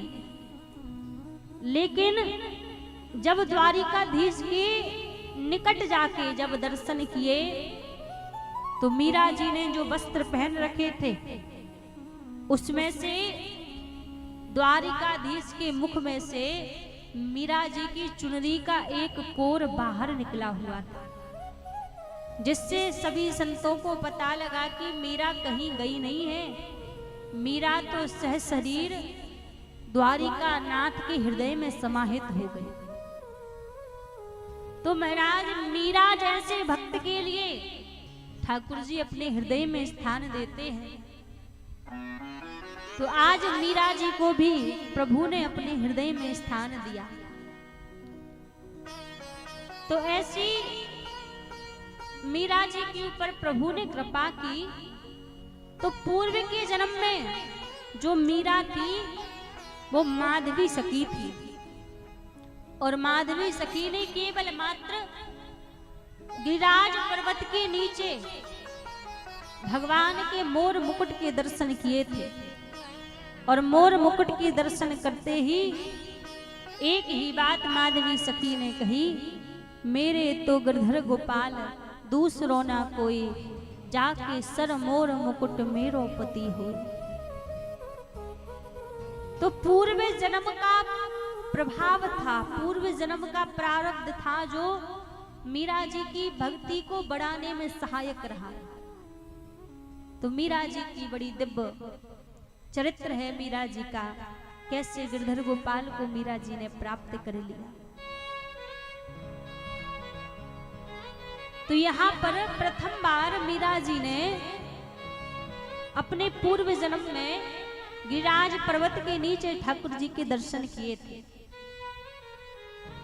आज यहाँ पर 7 दिन 7 रात्रि ठाकुर जी ने अपनी एक उंगली पर गिरिराज पर्वत को धारण करके रखा। जब एक उंगली पर गिरिराज पर्वत को धारण करके रखा, तब महाराज 7 दिन बाद जब मेघमालाएं लौट गई तो इंद्र को लगा कि अब तो सारा ब्रज बह चुका होगा, क्यों ना अब एक बार देख कर आऊं। और जब इंद्र देखने के लिए आया तो महाराज क्या देखा, पूरे ब्रजमंडल में धूल उड़ रही है। इंद्र को अपनी गलती का पश्चाताप हुआ, भगवान के पास गया इंद्र, और भगवान के पास जाकर साष्टांग लेटकर 16 श्लोकों में भगवान की स्तुति गाई, और 16 श्लोकों में प्रभु की स्तुति गा के भगवान से क्षमा मांगी। तो भगवान ने इंद्र को क्षमा कर दिया। जब भगवान ने इंद्र को क्षमा कर दिया तो महाराज सुखदेव जी महाराज से राजा परीक्षित पूछने लगे, गुरुदेव इंद्र ने 7 दिन और 7 रात्रि जो बरसात की थी, जब ब्रजमंडल में धूल उड़ रही है तो उस बरसात का सारा जल कहां गया? तब सुखदेव जी महाराज कहते हैं, राजन जब भगवान राम अवतार धारण करके आए थे तब एक बार माता जानकी प्रभु श्री राम जी के पास में गई और पास में जाकर कहने लगी, प्रभु हमारे घर में ऐसे विप्रदेव आते हैं, ऐसे साधु संत भोजन के लिए आते हैं जो थोड़ा बहुत भोजन करते हैं, तो उनको भोजन कराने में मन तृप्त नहीं होता, मन संतुष्ट नहीं होता। कोई ऐसे संत भोजन करने के लिए बुलाइए जिनको भोजन कराने से मेरा मन संतुष्ट हो जाए, मन तृप्त हो जाए। तब यहाँ पर अगस्त जी को मैया जानकी ने निमंत्रण पर बुलाया भोजन करने के लिए। जब अगस्त जी को बुलाया तो बड़े ही प्रेम से माता जानकी भोजन बना के और एक थाली लगा के लेकर आई अगस्त जी के सामने, और जाकर अगस्त जी के सन्मुख परोस दिया और कहा, भगवान पाइए, प्रसाद पाइए। अगस्त जी उसको देखे जा रहे हैं, पाते ही नहीं। मैया जानकी बोली, भगवान प्रसाद पाइए। अगस्त जी बोले, देवी और लेकर आओ। जानकी जी ने कहा, प्रभु पहले जो सामने रखा है पहले उसको पाइए, बाद में और लेकर आएंगे। अगस्त जी ने कहा, देवी ये तो केवल एक निवाला है, इसलिए और लेकर आओ। मैया प्रसन्न हो गई। मैया को लगा कि अब लगता है कि कोई भोजन पाने वाला संत घर में आया है। दौड़ दौड़ के मैया जानकी परोसती जा रही हैं और यहाँ अगस्त जी महाराज भोजन को पाते जा रहे हैं। अब भोजन पाते पाते महाराज सुबह से शाम हो गई। माता जानकी भाग दौड़ कर करके परेशान हो गई, थक गई। मैया बोली, भगवान शास्त्र कहता है जब आधा भोजन हो जाए तो एक बार जल पी लेना चाहिए। अगस्त जी बोले, देवी मुझे भी पता है, जब आधा भोजन हो जाएगा तो जल पी लेंगे। अब तो महाराज घबरा गई मैया कि सुबह से शाम हो गई, अभी तक आधा भी नहीं हुआ। अब तो रिद्धि सिद्धि को बुला लिया, गणेश जी को बुला लिया। रिद्धि सिद्धि गणेश जी भोजन बना रहे हैं, और दौड़ दौड़ के माता जानकी परोसती जा रही हैं, परोसती जा रही हैं। धीरे धीरे कई दिन बीत गए, लेकिन माता जानकी परेशान हो गई, पर अगस्त जी का पेट नहीं भरा। राम जी के पास में मैया पहुंची, कहा भगवान लगता है कि इस बार कुछ ज्यादा ही खाने वाले संत आ गए हैं, उनका पेट ही नहीं भरता, और भूखे पेट द्वार से जाएंगे तो अपराध लगेगा। अनुग्रह कीजिए, आप कृपा कीजिए। राम जी ने एक कटोरे में खीर दी, कहा एक खीर चाकर आप अगस्त जी को खिला दीजिए। वो खीर लेकर मैया जानकी जैसी आई, उस खीर को पाते ही अगस्त जी को डकार आ गई, पेट भर गया। अब जैसे ही पेट भर गया तो अगस्त जी बोले, देवी अब जल लेकर आओ। और जब जल की बात आई तो माता जानकी राम जी को इशारा करने लगी, भगवान भोजन हमने करा दिए, जल की व्यवस्था आप करो। अब भोजन इतने दिन में किए हैं तो ना जाने जल कितने दिन में पिएंगे, तो कह दिया कि जल की व्यवस्था तो आप ही करो। राम जी बोले, भगवान मैंने राम अवतार में आपको भोजन कराए हैं, लेकिन जब मैं द्वापर युग में कृष्ण अवतार धारण करके आऊंगा और जब इंद्र क्रोधित होकर 7 दिन बरसात करेगा तो आप आकर उस बरसात के जल को स्वीकार कीजिएगा।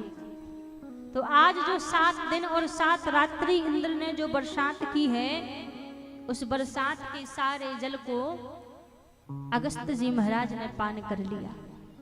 इसलिए पूरे ब्रजमंडल में धूल उड़ रही है,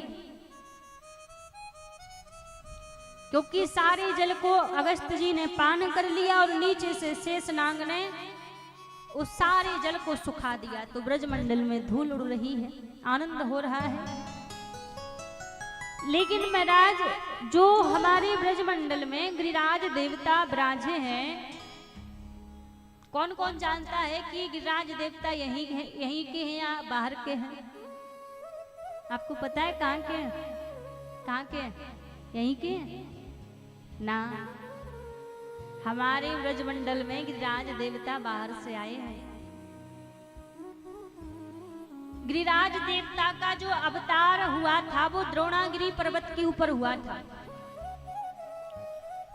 जब दक्षिण देश में द्रोणागिरी पर्वत के ऊपर गिरिराज महाराज का अवतार हुआ तो सच्चिदानंद स्वरूप में गिरिराज देवता प्रकट हुए थे। सच्चिदानंद स्वरूप केवल मात्र एक परमात्मा का माना जाता है कि भगवान का सच्चिदानंद स्वरूप है। लेकिन जब गिरिराज देवता का अवतार हुआ द्रोणागिरी पर्वत के ऊपर, तो गिरिराज देवता का अवतार भी सच्चिदानंद स्वरूप में हुआ था। और जब इनका अवतार हुआ तो एक बार ऋषि पुलस्त जी महाराज वहां से काशी की ओर जा रहे थे। तो जब वहां से जा रहे थे तो द्रोणागिरी के ऊपर इनकी नजर पड़ी, पुलस्त ऋषि की। और जब पुलस्त ऋषि की नजर पड़ी तो द्रोणागिरी की तलहटी में इन्होंने गिरिराज जी के दर्शन किए। बड़ी सुंदर सुंदर कंदराएं, बड़ी सुंदर सुंदर गुफाएं देखकर इनका मन मोहित हो गया कि यदि इनकी इन गुफाओं में बैठकर, कंदराओं में बैठकर मुझे भजन करने का सौभाग्य मिले तो ये तो बड़ी अच्छी बात होगी। और जब ध्यान लगा के देखा पुलस्त ऋषि ने, जब ध्यान लगाकर देखा तो गिरिराज पर्वत का सच्चिदानंद स्वरूप दिखाई दिया कि सच्चिदानंद स्वरूप हैं गिरिराज देवता। आज इनके मन में, पुलस्त ऋषि के मन में कामना आई और पहुंच गए द्रोणागिरी के पास में। जब द्रोणागिरी के पास में पहुंच गए तो द्रोणागिरी पर्वत ने स्वागत किया, पधारिए महाराज, स्वागत है आपका, मैं आपकी क्या सेवा कर सकता हूं। पुलस्त्य ऋषि कहने लगे कि महाराज मैं आपसे कोई सेवा कराने के लिए नहीं आया हूं, मैं आपके पास एक याचक बनकर आया हूं। मेरे मन में एक कामना है, मैं आपसे कुछ मांगने के लिए आया हूं। तो द्रोणागिरी ने कहा, भगवान मांगिए, आपको क्या चाहिए, क्या लेने के लिए आप यहां पर आए हैं। पुलस्त्य ऋषि कहने लगे, आज मैं आपके पुत्र गिरिराज को मांगने के लिए आया हूं, क्योंकि द्रोणागिरी के पुत्र हैं गिरिराज जी। तो कहा मैं आपके पुत्र गिरिराज को मांगने के लिए आया हूं। अब जैसे कहा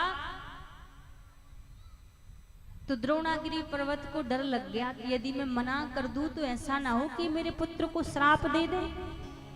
अब मैं क्या करूं, मना भी नहीं कर सकता और हाँ भी नहीं कह सकता, क्योंकि गिरिराज जैसा पुत्र जिसको मिल जाए तो वो कैसे मना कर दे। तो मना भी नहीं कर सकता और हाँ भी नहीं कह सकता कि यदि मना कर दूंगा तो डर लग रहा है कि कहीं श्राप ना दे दे मेरे पुत्र को। तो द्रोणागिरी पर्वत बोले, महाराज आप ऐसा करो, आप मेरे पुत्र से गिरिराज से पूछ लो, गिरिराज आपके साथ में यदि जाना चाहते हो तो आप उनको ले जाइए। पुलस्त्य ऋषि गिरिराज जी से पूछने लगे, गिरिराज तुम मेरे साथ काशी चलोगे? मैं तुम्हें काशी की भूमि में विराजित करूंगा, बाबा विश्वनाथ की पावन नगरी में लेकर चलूंगा तुम्हें, और वहीं पर तुम्हारी इन कंदराओं में बैठकर मैं भजन करूंगा। ये तुम्हारे बड़े अहोभाग्य होंगे, तुम मेरे साथ चलोगे? गिरिराज जी बोले कि मैं आपके साथ में चला तो जाऊंगा, लेकिन आप मेरे इतने भार को उठा पाओगे, इतने बोझ को उठा पाओगे?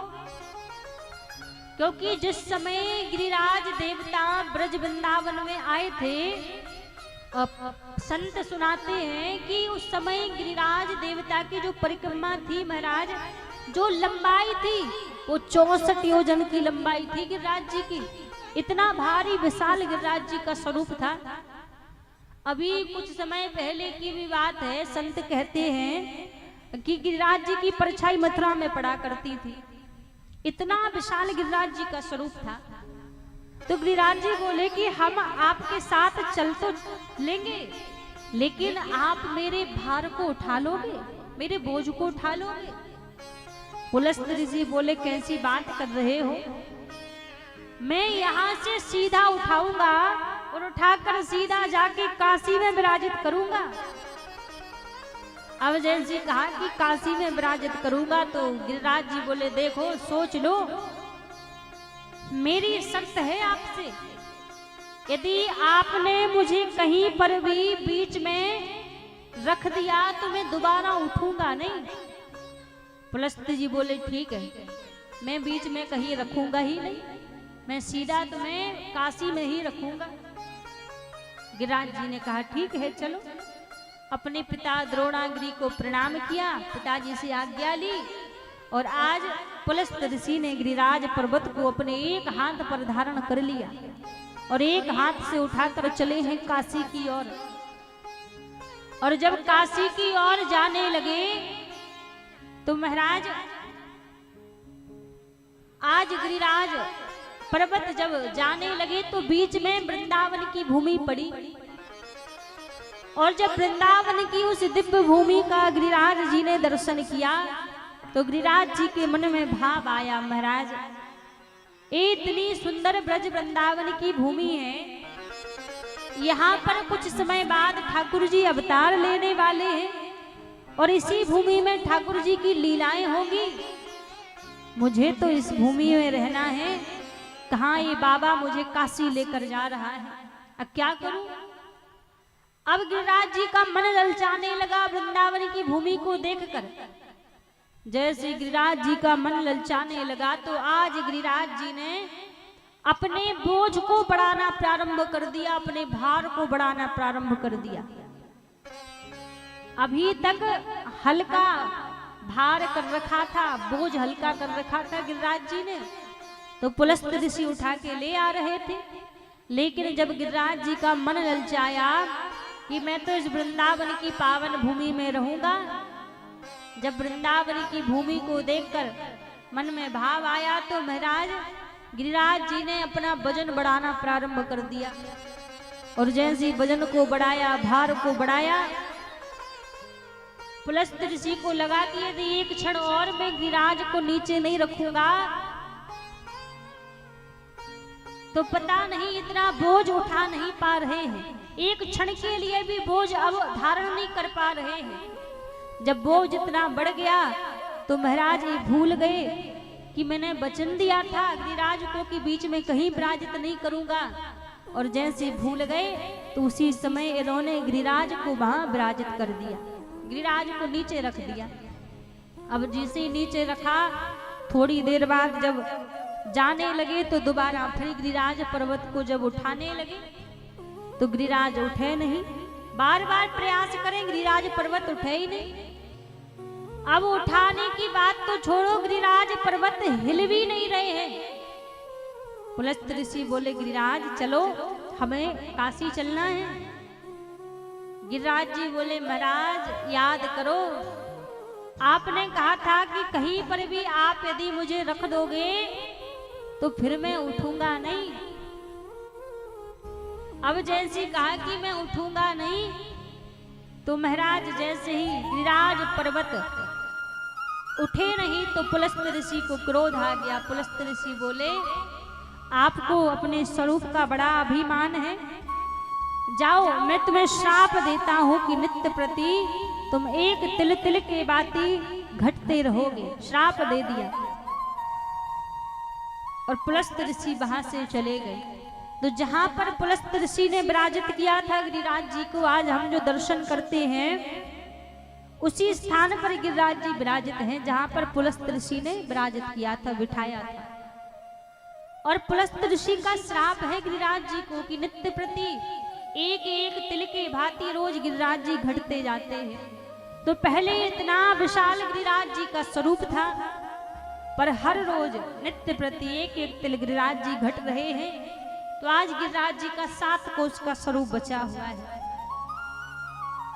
और महाराज इस कलयुग के प्रत्यक्ष देव माने जाते हैं गिरिराज जी। संसार में कोई भी कामना यदि आपकी पूरी ना हो रही हो, जो आपके भाग्य में ही जो वस्तु नहीं है, जो चीज आपके भाग्य में नहीं है, यदि ऐसी वस्तु ऐसी कामना को भी गिरिराज जी से मांगा जाए, 7 पूर्णिमा गिरिराज जी की परिक्रमा की जाए, तो जो चीज हमारी किस्मत में भी ना हो, हमारे भाग्य में भी ना हो, उस वस्तु को भी गिरिराज जी प्रदान करने वाले हैं। और कोई व्यक्ति यदि निस्वार्थ भाव से गिरिराज जी की आराधना करे, गिरिराज जी की परिक्रमा करे, कोई भावना रखे, कोई कामना ना रखे, तो गिरिराज जी अति शीघ्र ही उस व्यक्ति को महाराज श्यामा श्याम की भक्ति प्रदान कर देते हैं। ऐसी गिरिराज देवता की महिमा है। तो आज ठाकुर जी ने गिरिराज देवता का यहाँ पर पूजन करवाया। आप ही पूजे आप पुजावे, अपने ही रूप में गिरिराज देवता का ठाकुर जी पूजन कर रहे हैं और अपने ही रूप में गिरिराज देवता के रूप में ठाकुर जी विराजित हैं। तो ऐसी दिव्य गिरिराज महाराज की महिमा है पूरे ब्रजमंडल में। ब्रज की रखवारी गिरिराज देवता कर रहे हैं। आज भी दूर दूर से देखो, कोई व्यक्ति बिहारी जी के दर्शन करने के लिए नहीं जाएगा, लेकिन आज भी देश विदेश से लोग आते हैं गिरिराज देवता की परिक्रमा लगाने के लिए पूर्णिमा के दिन। तो ऐसी गिरिराज महाराज की महिमा है। कहते हैं यदि जिस किसी का विवाह ना हो रहा हो, वो हल्दी की गांठ लेकर गिरिराज देवता की परिक्रमा करे 7 पूर्णिमा, तो अति शीघ्र उसका विवाह हो जाता है। जिसके यहाँ बालक ना हो रहा हो, वो दूध की धार लेकर 7 पूर्णिमा गिरिराज जी की परिक्रमा करे, तो गिरिराज देवता उसकी गोदी भर देते हैं, उसके यहाँ बालक हो जाता है। तो ऐसी अनंत महिमा गिरिराज देवता की है। तो यहाँ पर सभी ब्रजवासियों ने गिरिराज देवता का पूजन किया। इंद्र का आज अभिमान प्रभु ने दूर किया। इंद्र को जो मान था उस अभिमान को इंद्र ने तोड़ा और गिरिराज देवता की यहाँ पर परिक्रमा पूजन सभी ब्रजवासियों से करवाया। आज महाराज 7 वर्ष की आयु है ठाकुर जी की, और 7 वर्ष की आयु में 7 कोस के गिरिराज महाराज एक उंगली पर धारण कर रखे थे प्रभु ने। आजकल लोग कहते हैं ना कि अरे भगवान भगवान कुछ नहीं होता। ठाकुर जी को कहने लगते हैं ना कैसे भगवान है, वो तो माखन की चोरी करते थे। यदि थोड़ी बहुत हम चोरी कर लेंगे तो क्या बिगड़ जाएगा। ठाकुर जी तो गोपियों के चीर को चुराते थे, थोड़ा बहुत हम चीर चुरा लेंगे तो क्या हो जाएगा। महाराज वो भगवान है, उन्होंने तो गिरिराज पर्वत भी उठाया है एक उंगली पर। आप 1 किलो का पत्थर ही उठा कर देख लो, एक उंगली पर उठ जाए तो। भगवान ने तो कालिया नाग का भी नाथन किया है।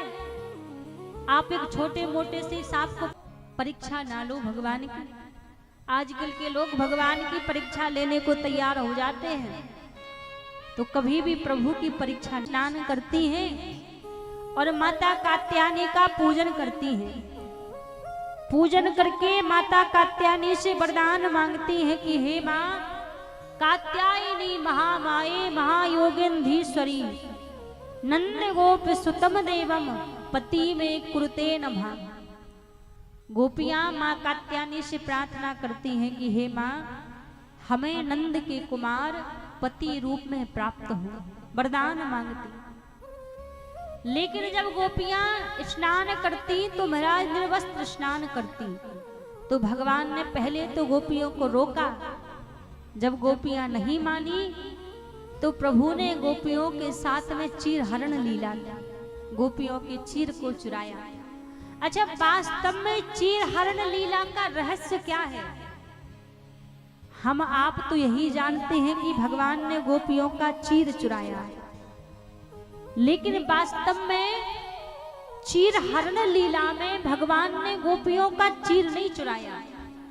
तो फिर चीर हरण लीला कैसे हुई? जो आत्मा और परमात्मा के बीच में जो माया रूपी पर्दा पड़ा रहता है, ठाकुर जी ने चीर के रूप में उस माया के पर्दा को हटा दिया। क्योंकि जब माया का पर्दा हमारे नेत्रों से हटता है तभी परमात्मा के दर्शन होते हैं। तो जो आत्मा और परमात्मा के बीच में जो माया रूपी पर्दा पड़ा है, ठाकुर जी ने उस पर्दे को हटा दिया। चीर नहीं चुराया प्रभु ने गोपियों का। और आज भगवान ने समस्त गोपियों से कहा कि हम आपके मनोरथ को पूरा करेंगे। आज पुनः गोपियां फिर माँ कात्यायनी का पूजन करने गई। माता कात्यायनी से फिर यही वरदान मांगा कि हे माँ हमें नंद के कुमार पति रूप में प्राप्त हो। 1 महीने सभी गोपिकाओं ने माता कात्यायनी की आराधना की। भगवान ने सभी से कहा कि हम आपका मनोरथ पूरा करेंगे। तो यहाँ पर भगवान ने गोपियों के साथ में चीर हरण लीला की। अब जब यहाँ पर प्रभु ने चीर हरण लीला की, ठाकुर जी अपने ग्वाल बालों के साथ में गौचारण लीला के लिए प्रभु जाया करते। और जब गौचारण लीला के लिए प्रभु जाते तब महाराज ठाकुर जी कभी अपने घर से भोजन लेकर नहीं जाते। हमेशा प्रभु जो ग्वाल बाल साथ में जाते उन्हीं के साथ में बैठकर प्रभु भोजन करते। आज जब प्रभु भोजन करने के लिए गए, सभी ग्वाल बाल भोजन करने के लिए बैठे हैं, ठाकुर जी बीच में बैठे हैं। जितने भी सखा हैं प्रभु के, उन सभी सखाओं में प्रभु का एक सखा है जिसका नाम है मधुमंगल। मधुमंगल घर से गरीब है। ठाकुर जी से प्रेम बहुत करते हैं, लेकिन घर से बड़े गरीब हैं। नित्य प्रति मधुमंगल के मन में भाव आता कि आज मैं अपने घर को भोजन कन्हैया को खवाऊंगा, कन्हैया को भोजन कराऊंगा, लेकिन घर से गरीब है तो कुछ लेकर नहीं जा पाते। आज बीच सभी सखाओं के बीच में ठाकुर जी बोले, भैया आज तो मैं या मधुमंगल के घर को भोजन करूंगा। जैसे ही कही तो मधुमंगल तुरंत दौड़े दौड़े अपनी मैया के पास गए और बोले, मैया आज कन्हैया ने कही है कि मैं मधुमंगल के घर को भोजन करूंगा, घर में कछु भोजन हो तो कन्हैया के ताई दे दो। जैसे ही कही कि कन्हैया के ताई दे दो महाराज, उसी समय मधुमंगल की मैया बोली, लाला घर में तो कछु है ना, और देख तू जाके देख ले, तो को यदि कछु मिल जाए तू ले जा। अब जैसे अंदर जाके मधुमंगल ने देखो तो 2 दिन की बासी खट्टी कड़ी रखी थी। उसी कड़ी को लेकर मधुमंगल भाग पड़े कुंजन की ओर, जहां ग्वाल बाल और कन्हैया बैठे हैं। अब एक लता की ओट में ठाकुर जी और ग्वाल बाल बैठे हैं, उसी लता की ओट में कन्हैया खड़े हैं, मधुमंगल खड़े हैं और विचार कर रहे हैं कि अरे मेरो कन्हैया तो माखन मिश्री खाए बारो है, आज मोसों पहली बार मेरे कन्हैया ने भोजन मांगे तो मैं अपने कन्हैया को जी बासी खट्टी कड़ी खवाऊंगा। यदि कन्हैया के सामने ले गए तो मानेगो ना, वो जई कड़ी को खाएगो, कहा करूं। मधुमंगल ने छिप के जितनी कड़ी लेके आए थे सारी कड़ी अकेले ने पी ली, अकेले ने पान कर ली। अब जल्दी जल्दी जब कड़ी को पिया तो पलट कर ग्वाल वालों ने देखो तो बोले, अरे भैया जी तो हमारा मधुमंगल है। अरे मधुमंगल तू तो कन्हैया के ताई भोजन लेवे गयो, अकेले नहीं भोजन कर लियो। मधुमंगल बोले, लाला कन्हैया देख मोको बड़ी भूख लगी थी तो मैं जो भोजन लेके आयो मैंने अकेले नहीं कर लियो, पर हाँ मैं कल तेरे ताई पक्का भोजन लेके आऊंगा। ठाकुर जी बोले, मधुमंगल मैंने तो तोते पहले ही कही कि मैं भोजन करूंगा तो तेरे ही घर को भोजन करूंगा, वरना मैं भोजन नहीं करूंगा। मधुमंगल बोलो, लाला अब तो कुछ बचो ही ना है, तू कहाँ खावे हो। मधुमंगल के निकट ठाकुर जी गए और जब जल्दी जल्दी मधुमंगल ने कड़ी पी थी तो उसमें से कुछ कड़ी मधुमंगल के गालों पर लग गई थी। आज मधुमंगल के पास में जाके जो मधुमंगल के गालों पर कड़ी लगी है, ठाकुर जी जाकर उस कड़ी को चाटने लगे। आज जितने ग्वाल बाल है सब देखकर भावुक हो रहे हैं कि हमारो कन्हैया हमसे कितनो प्रेम करे। जो मधुमंगल के गालों पर जो कड़ी लगी उस कड़ी को ठाकुर जी चाट रहे हैं, क्योंकि ठाकुर जी जानते हैं मधुमंगल का भाव रोज बनता है कि आज कन्हैया को भोजन कराऊंगो, आज याकू माखन खवाऊंगो, लेकिन घर से गरीब है तो कुछ ला नहीं पाता। तो आज ठाकुर जी ने भाव देखकर मधुमंगल का जो गालों पर कड़ी लगी उस बासी खट्टी कड़ी को ठाकुर जी प्रेम से पा रहे हैं। यही दृश्य ऊपर से ब्रह्मा जी देख रहे थे। अब ब्रह्मा जी सोचने लगे कैसा भगवान है भाई, ये तो झूठन खा रहा है, कैसा भगवान है। मैं नहीं मानता कि ये भगवान है, मैं तो परीक्षा लूंगा। परीक्षा लेने के लिए ब्रह्मा जी आए। ठाकुर जी के जितने भी ग्वाल बाल और बछड़े थे उन बछड़ों को और ग्वाल बाल को यहाँ से चुरा कर ले गए, ब्रह्मलोक में जाकर छोड़ दिया और सोचने लगे कि यदि सच में ब्रह्म होगा, सच में भगवान होगा तो कोई चिंता नहीं होगी, और यदि भगवान नहीं होगा तो किसी पेड़ के नीचे बैठकर रो रहा होगा, जाकर देखकर आऊं। और जब ब्रह्मा जी देखने के लिए आए तो जितने ग्वाल बाल और बछड़ों को चुराया है ब्रह्मा जी ने, वही ग्वाल बाल वही बछड़े वृंदावन में विचरण कर रहे हैं, घूम रहे हैं। अब दौड़कर फिर ब्रह्मलोक पहुंचे। ब्रह्मलोक में जाकर देखा कि वही ग्वाल बाल वही बछड़े ब्रह्मलोक में हैं। और फिर वापस आए तो वही ग्वाल बाल वही बछड़े वृंदावन में हैं। भगवान से क्षमा मांगने के लिए गए। यहाँ पर ठाकुर जी ने ब्रह्मा का रूप बनाया। अब ब्रह्मा का रूप बना के ब्रह्मलोक पहुंच गए। अब ब्रह्मलोक में जाकर कहने लगे, भैया द्वारपालों से बोले कि देखो आजकल मेरी तरह बहरूपिया ब्रह्मा खूब घूमने लगे हैं। यदि मेरे जैसा कोई दूसरा बहरूपिया ब्रह्मा आए तो धक्के देकर बाहर निकाल देना। और ठाकुर जी खुद जाकर ब्रह्मा के सिंहासन पर बैठ गए। जब थोड़ी देर में ब्रह्मा जी आए, अपने महलों में अंदर जाने लगे तो द्वारपालों ने धक्का दे दिया। हाँ, कहाँ चले जा रहे हो? ब्रह्मा जी बोले, तुम पागल हो गए हो? मैं इस ब्रह्मलोक का राजा ब्रह्मा अपने महलों में अंदर जा रहा हूं। द्वार पर बोले, अच्छो भैया ब्रह्मा जी, हमें खूब अच्छी तरह पता है कि तुम्हारे जैसे बहरूपिया ब्रह्मा खूब घूमते हैं। हमारे ब्रह्मा जी तो अंदर महलों में बैठे हैं। अब महाराज ब्रह्मा जी सोचने लगे कि मुझे बहरूपिया ब्रह्मा बताने वाला ही असली ब्रह्मा कौन आ गया, जरा देखूं तो सही। द्वारपालों से कहा, देखो भैया, मैंने मान लिया कि मैं नकली ब्रह्मा हूं। एक बार जरा अपने असली ब्रह्मा को बुला दो, मैं भी दर्शन कर लूं कि कैसे हो मैं असली ब्रह्मा। द्वारपाल बोले, हम बुला तो देंगे पर तुम अंदर नहीं आना, इधर बाहर ही खड़े रहना, हम अभी बुला कर लाते हैं। और महाराज जैसे ही बुलाने के लिए अंदर द्वारपाल पहुंचे, ठाकुर जी वहां से फिर गायब। अब वहां से फिर गायब हो गए।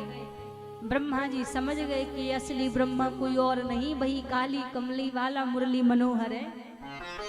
और दोबारा फिर आए ब्रह्मा जी वृंदावन में, और भगवान के सामने आकर ब्रह्मा जी साष्टांग लेट गए। 32 श्लोकों में भगवान से क्षमा मांगी।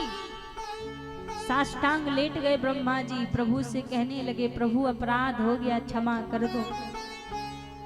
लेकिन भगवान ने ब्रह्मा जी को क्षमा नहीं किया,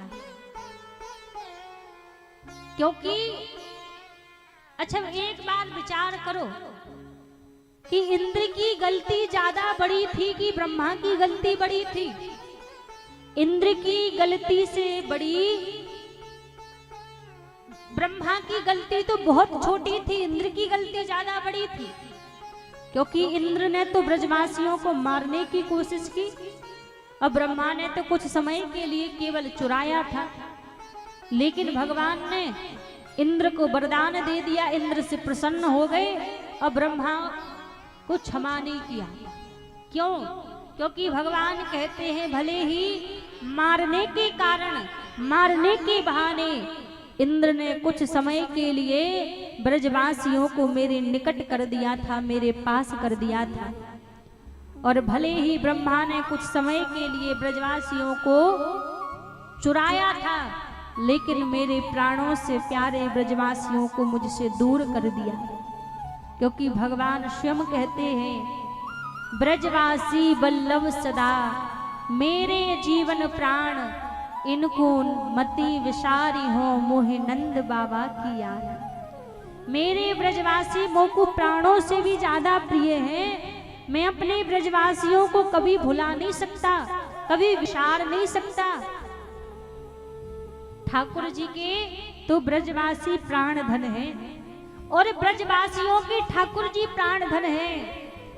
दुनिया वाले हैं ना, दुनिया वालों के लिए होंगे महाराज 33 कोटि देवी देवता पूजने के लिए, आराधना करने के लिए, रिझाने के लिए, पर हम ब्रजवासियों के लिए तो हमारा एक कन्हैया ही काफी है। बैते लड़ाई कर ले में, बैते प्रेम कर ले में, बैये भगवान मान के पूज ले में, अब बैये खूब स्नेह कर लो, बातें रिश्तों जोड़ लो, संबंध जोड़ लो, सब उनको मान लो। क्योंकि हमारे कन्हैया की तरह तीनों लोकों में क्या कोई ऐसा देव होगा, क्या कोई ऐसा देवता तीनों लोकों में होगा जैसो हमारो कन्हैया है। हमारो ब्रज को ठाकुर है ऐसो कोई होगा महाराज? किसी के लिए होंगे 33 कोटि देवता, पर हम ब्रजवासिनी के लिए तो हमारो कन्हैया ही सर्वस्व है। कन्हैया के जैसो कोई दूसरो देवता ना है जैसे हमारे ठाकुर जी हैं। तो ब्रजवासियों की तो प्राण धन ही कन्हैया है महाराज। हो ऐसो चटक मटक सो ठाकुर, तीनों लोकन हूँ मैं ना। हो लोकन हूँ मैं ना, तीनों लोकन हूँ मैं ना। हो लोकन हूँ मैं ना, तीनों लोकन हूँ मैं ना। हे सो चटक मटक सो ठाकुर, तीनों लोकन हूँ मैं ना। ऐसो चटक मटक सो ठाकुर, तीनों लोकन हूँ मैं ना। हे ऐसो चटक मटक सो ठाकुर, तीनों लोकन हूँ मैं ना।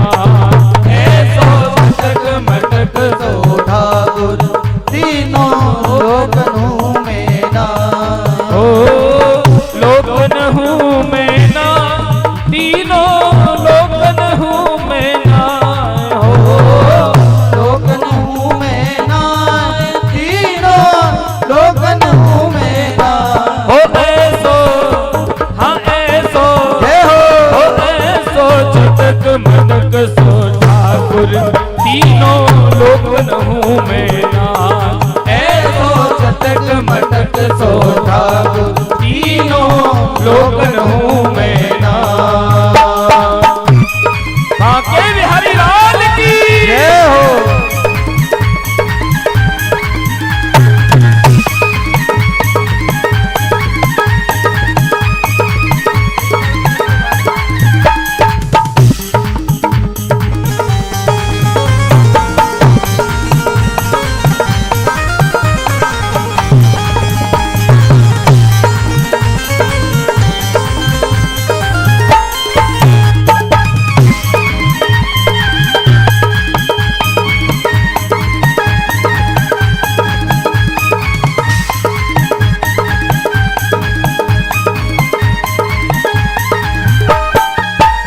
तीन ठोर ते टेढ़ो दिखे, तीन जोर से टेढ़ो दिखे, तीन ठोर से टेढ़ो दिखे। तीन ठोर से टेढ़ो दिखे, नट किसी चाल चलगत सीखे, किसी चाल चलगत सीखे। टेढ़े नैन चलाव तीखे, टेढ़े नैन चलावत हो तीखे, टेढ़े नैन चलाव तीखे। टेढ़े नैन चलावत तीखे। ओ सब देवन को देव तब ये ब्रज में घेरेगा। हो सब देवन को देव तब ये ब्रज में घेरो नाय। हो सब देवन को देव तब ये ब्रज में घेरेगा। हो सब देव को देव तब ये ब्रज में घेरेगा। हो ऐसो, हो ऐसो, जय हो। हाँ ऐसो चटक मटक सो ठाकुर, तीनों लोकन हूँ मैं ना। ऐसो चटक मटक सो ठाकुर, तीनों लोकन हूँ मैं ना। किस किस को ठाकुर जी टेढ़े लग रहे हैं दोनों हाथ उठा करके बताइए। देखिए बड़े सुंदर, आप सभी के गांव में बड़े ही सुंदर ठाकुर जी हैं। हाँ, और ये पहली बार है कि हम इतने सारे ठाकुर जी देख रहे हैं। हाँ, तुम्हारी सीटी जरूर बजेगी। एक बार प्रेम तो श्री राधे राधे राधे हो ऐसो चटक मटक सो ठाकुर, तीनों लोकन हूँ मैं ना। ऐसो चटक मटक सो ठाकुर, तीनों लोकन हूँ मैं ना। हे लोकन हूँ मैं ना, तीनों लोकन हूँ मैं ना। हो तीनों लोकन नाय, तीनों लोकन हूँ मैं ना। ऐसो, हे ऐसो, हे ऐसो चटक मटक सो ठाकुर, तीनों लोकन हूँ मैं ना। ऐसो चटक मटक सो ठाकुर,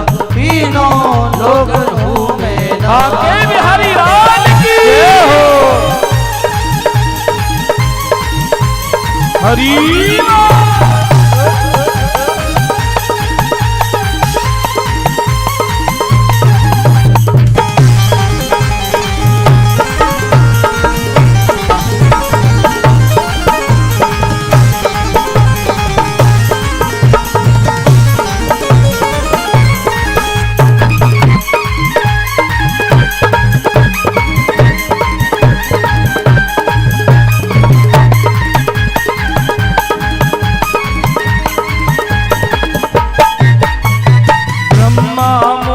कियो पछतायो ब्रह्मा मोह कियो पछतायो ब्रह्मा मोह कियो पछतायो ब्रह्मा मोह कियो पछतायो दर्शन को शिव ब्रज में आयो दर्शन को शिव ब्रज में आयो ब्रह्मा मोह कियो पछतायो ब्रह्मा मोह कियो पछतायो दर्शन को शिव ब्रज में आयो दर्शन को शिव ब्रज में आयो मान इंद्र को दूर भगायो मान इंद्र को दूर भगायो हे मान इंद्र को दूर भगायो मान इंद्र को दूर भगायो ऐसो वैभव वारो तू ये ब्रज में गारी खाए हो ऐसो वारो तू ये ब्रज में गारी खाए हो ऐसो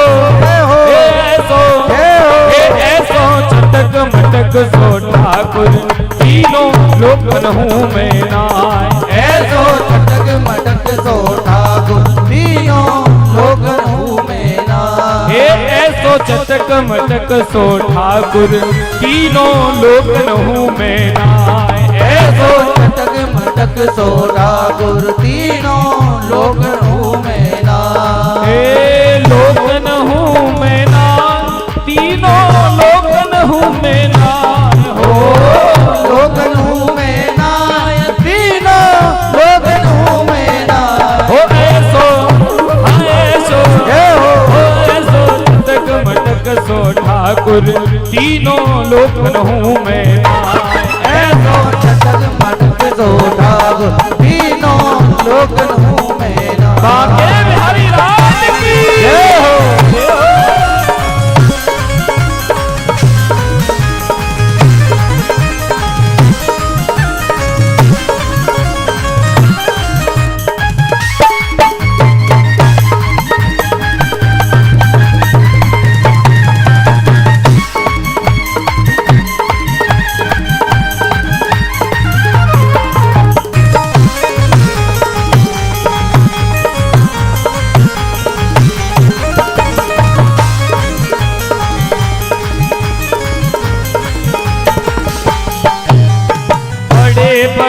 असुरन को मारो बड़े बड़े असुरन को मारो हे बड़े बड़े असुरन को मारो बड़े बड़े असुरन को मारो नाग कालिया पकड़ पछाड़ो नाग कालिया पकड़ पछाड़ो नाग कालिया पकड़ पछाड़ो नाग कालिया पकड़ पछाड़ो 7 दिना तक गिरवर धारो 7 दिना तक गिरवर धारो हे 7 दिना तक गिरवर धारो 7 दिना तक गिरवर धारो ऐसो बलदाऊ को खेलत में ये यूं पिट जाओ ऐसो बलदारो ये फिर यूं खेलत में पिट जाओ ऐसो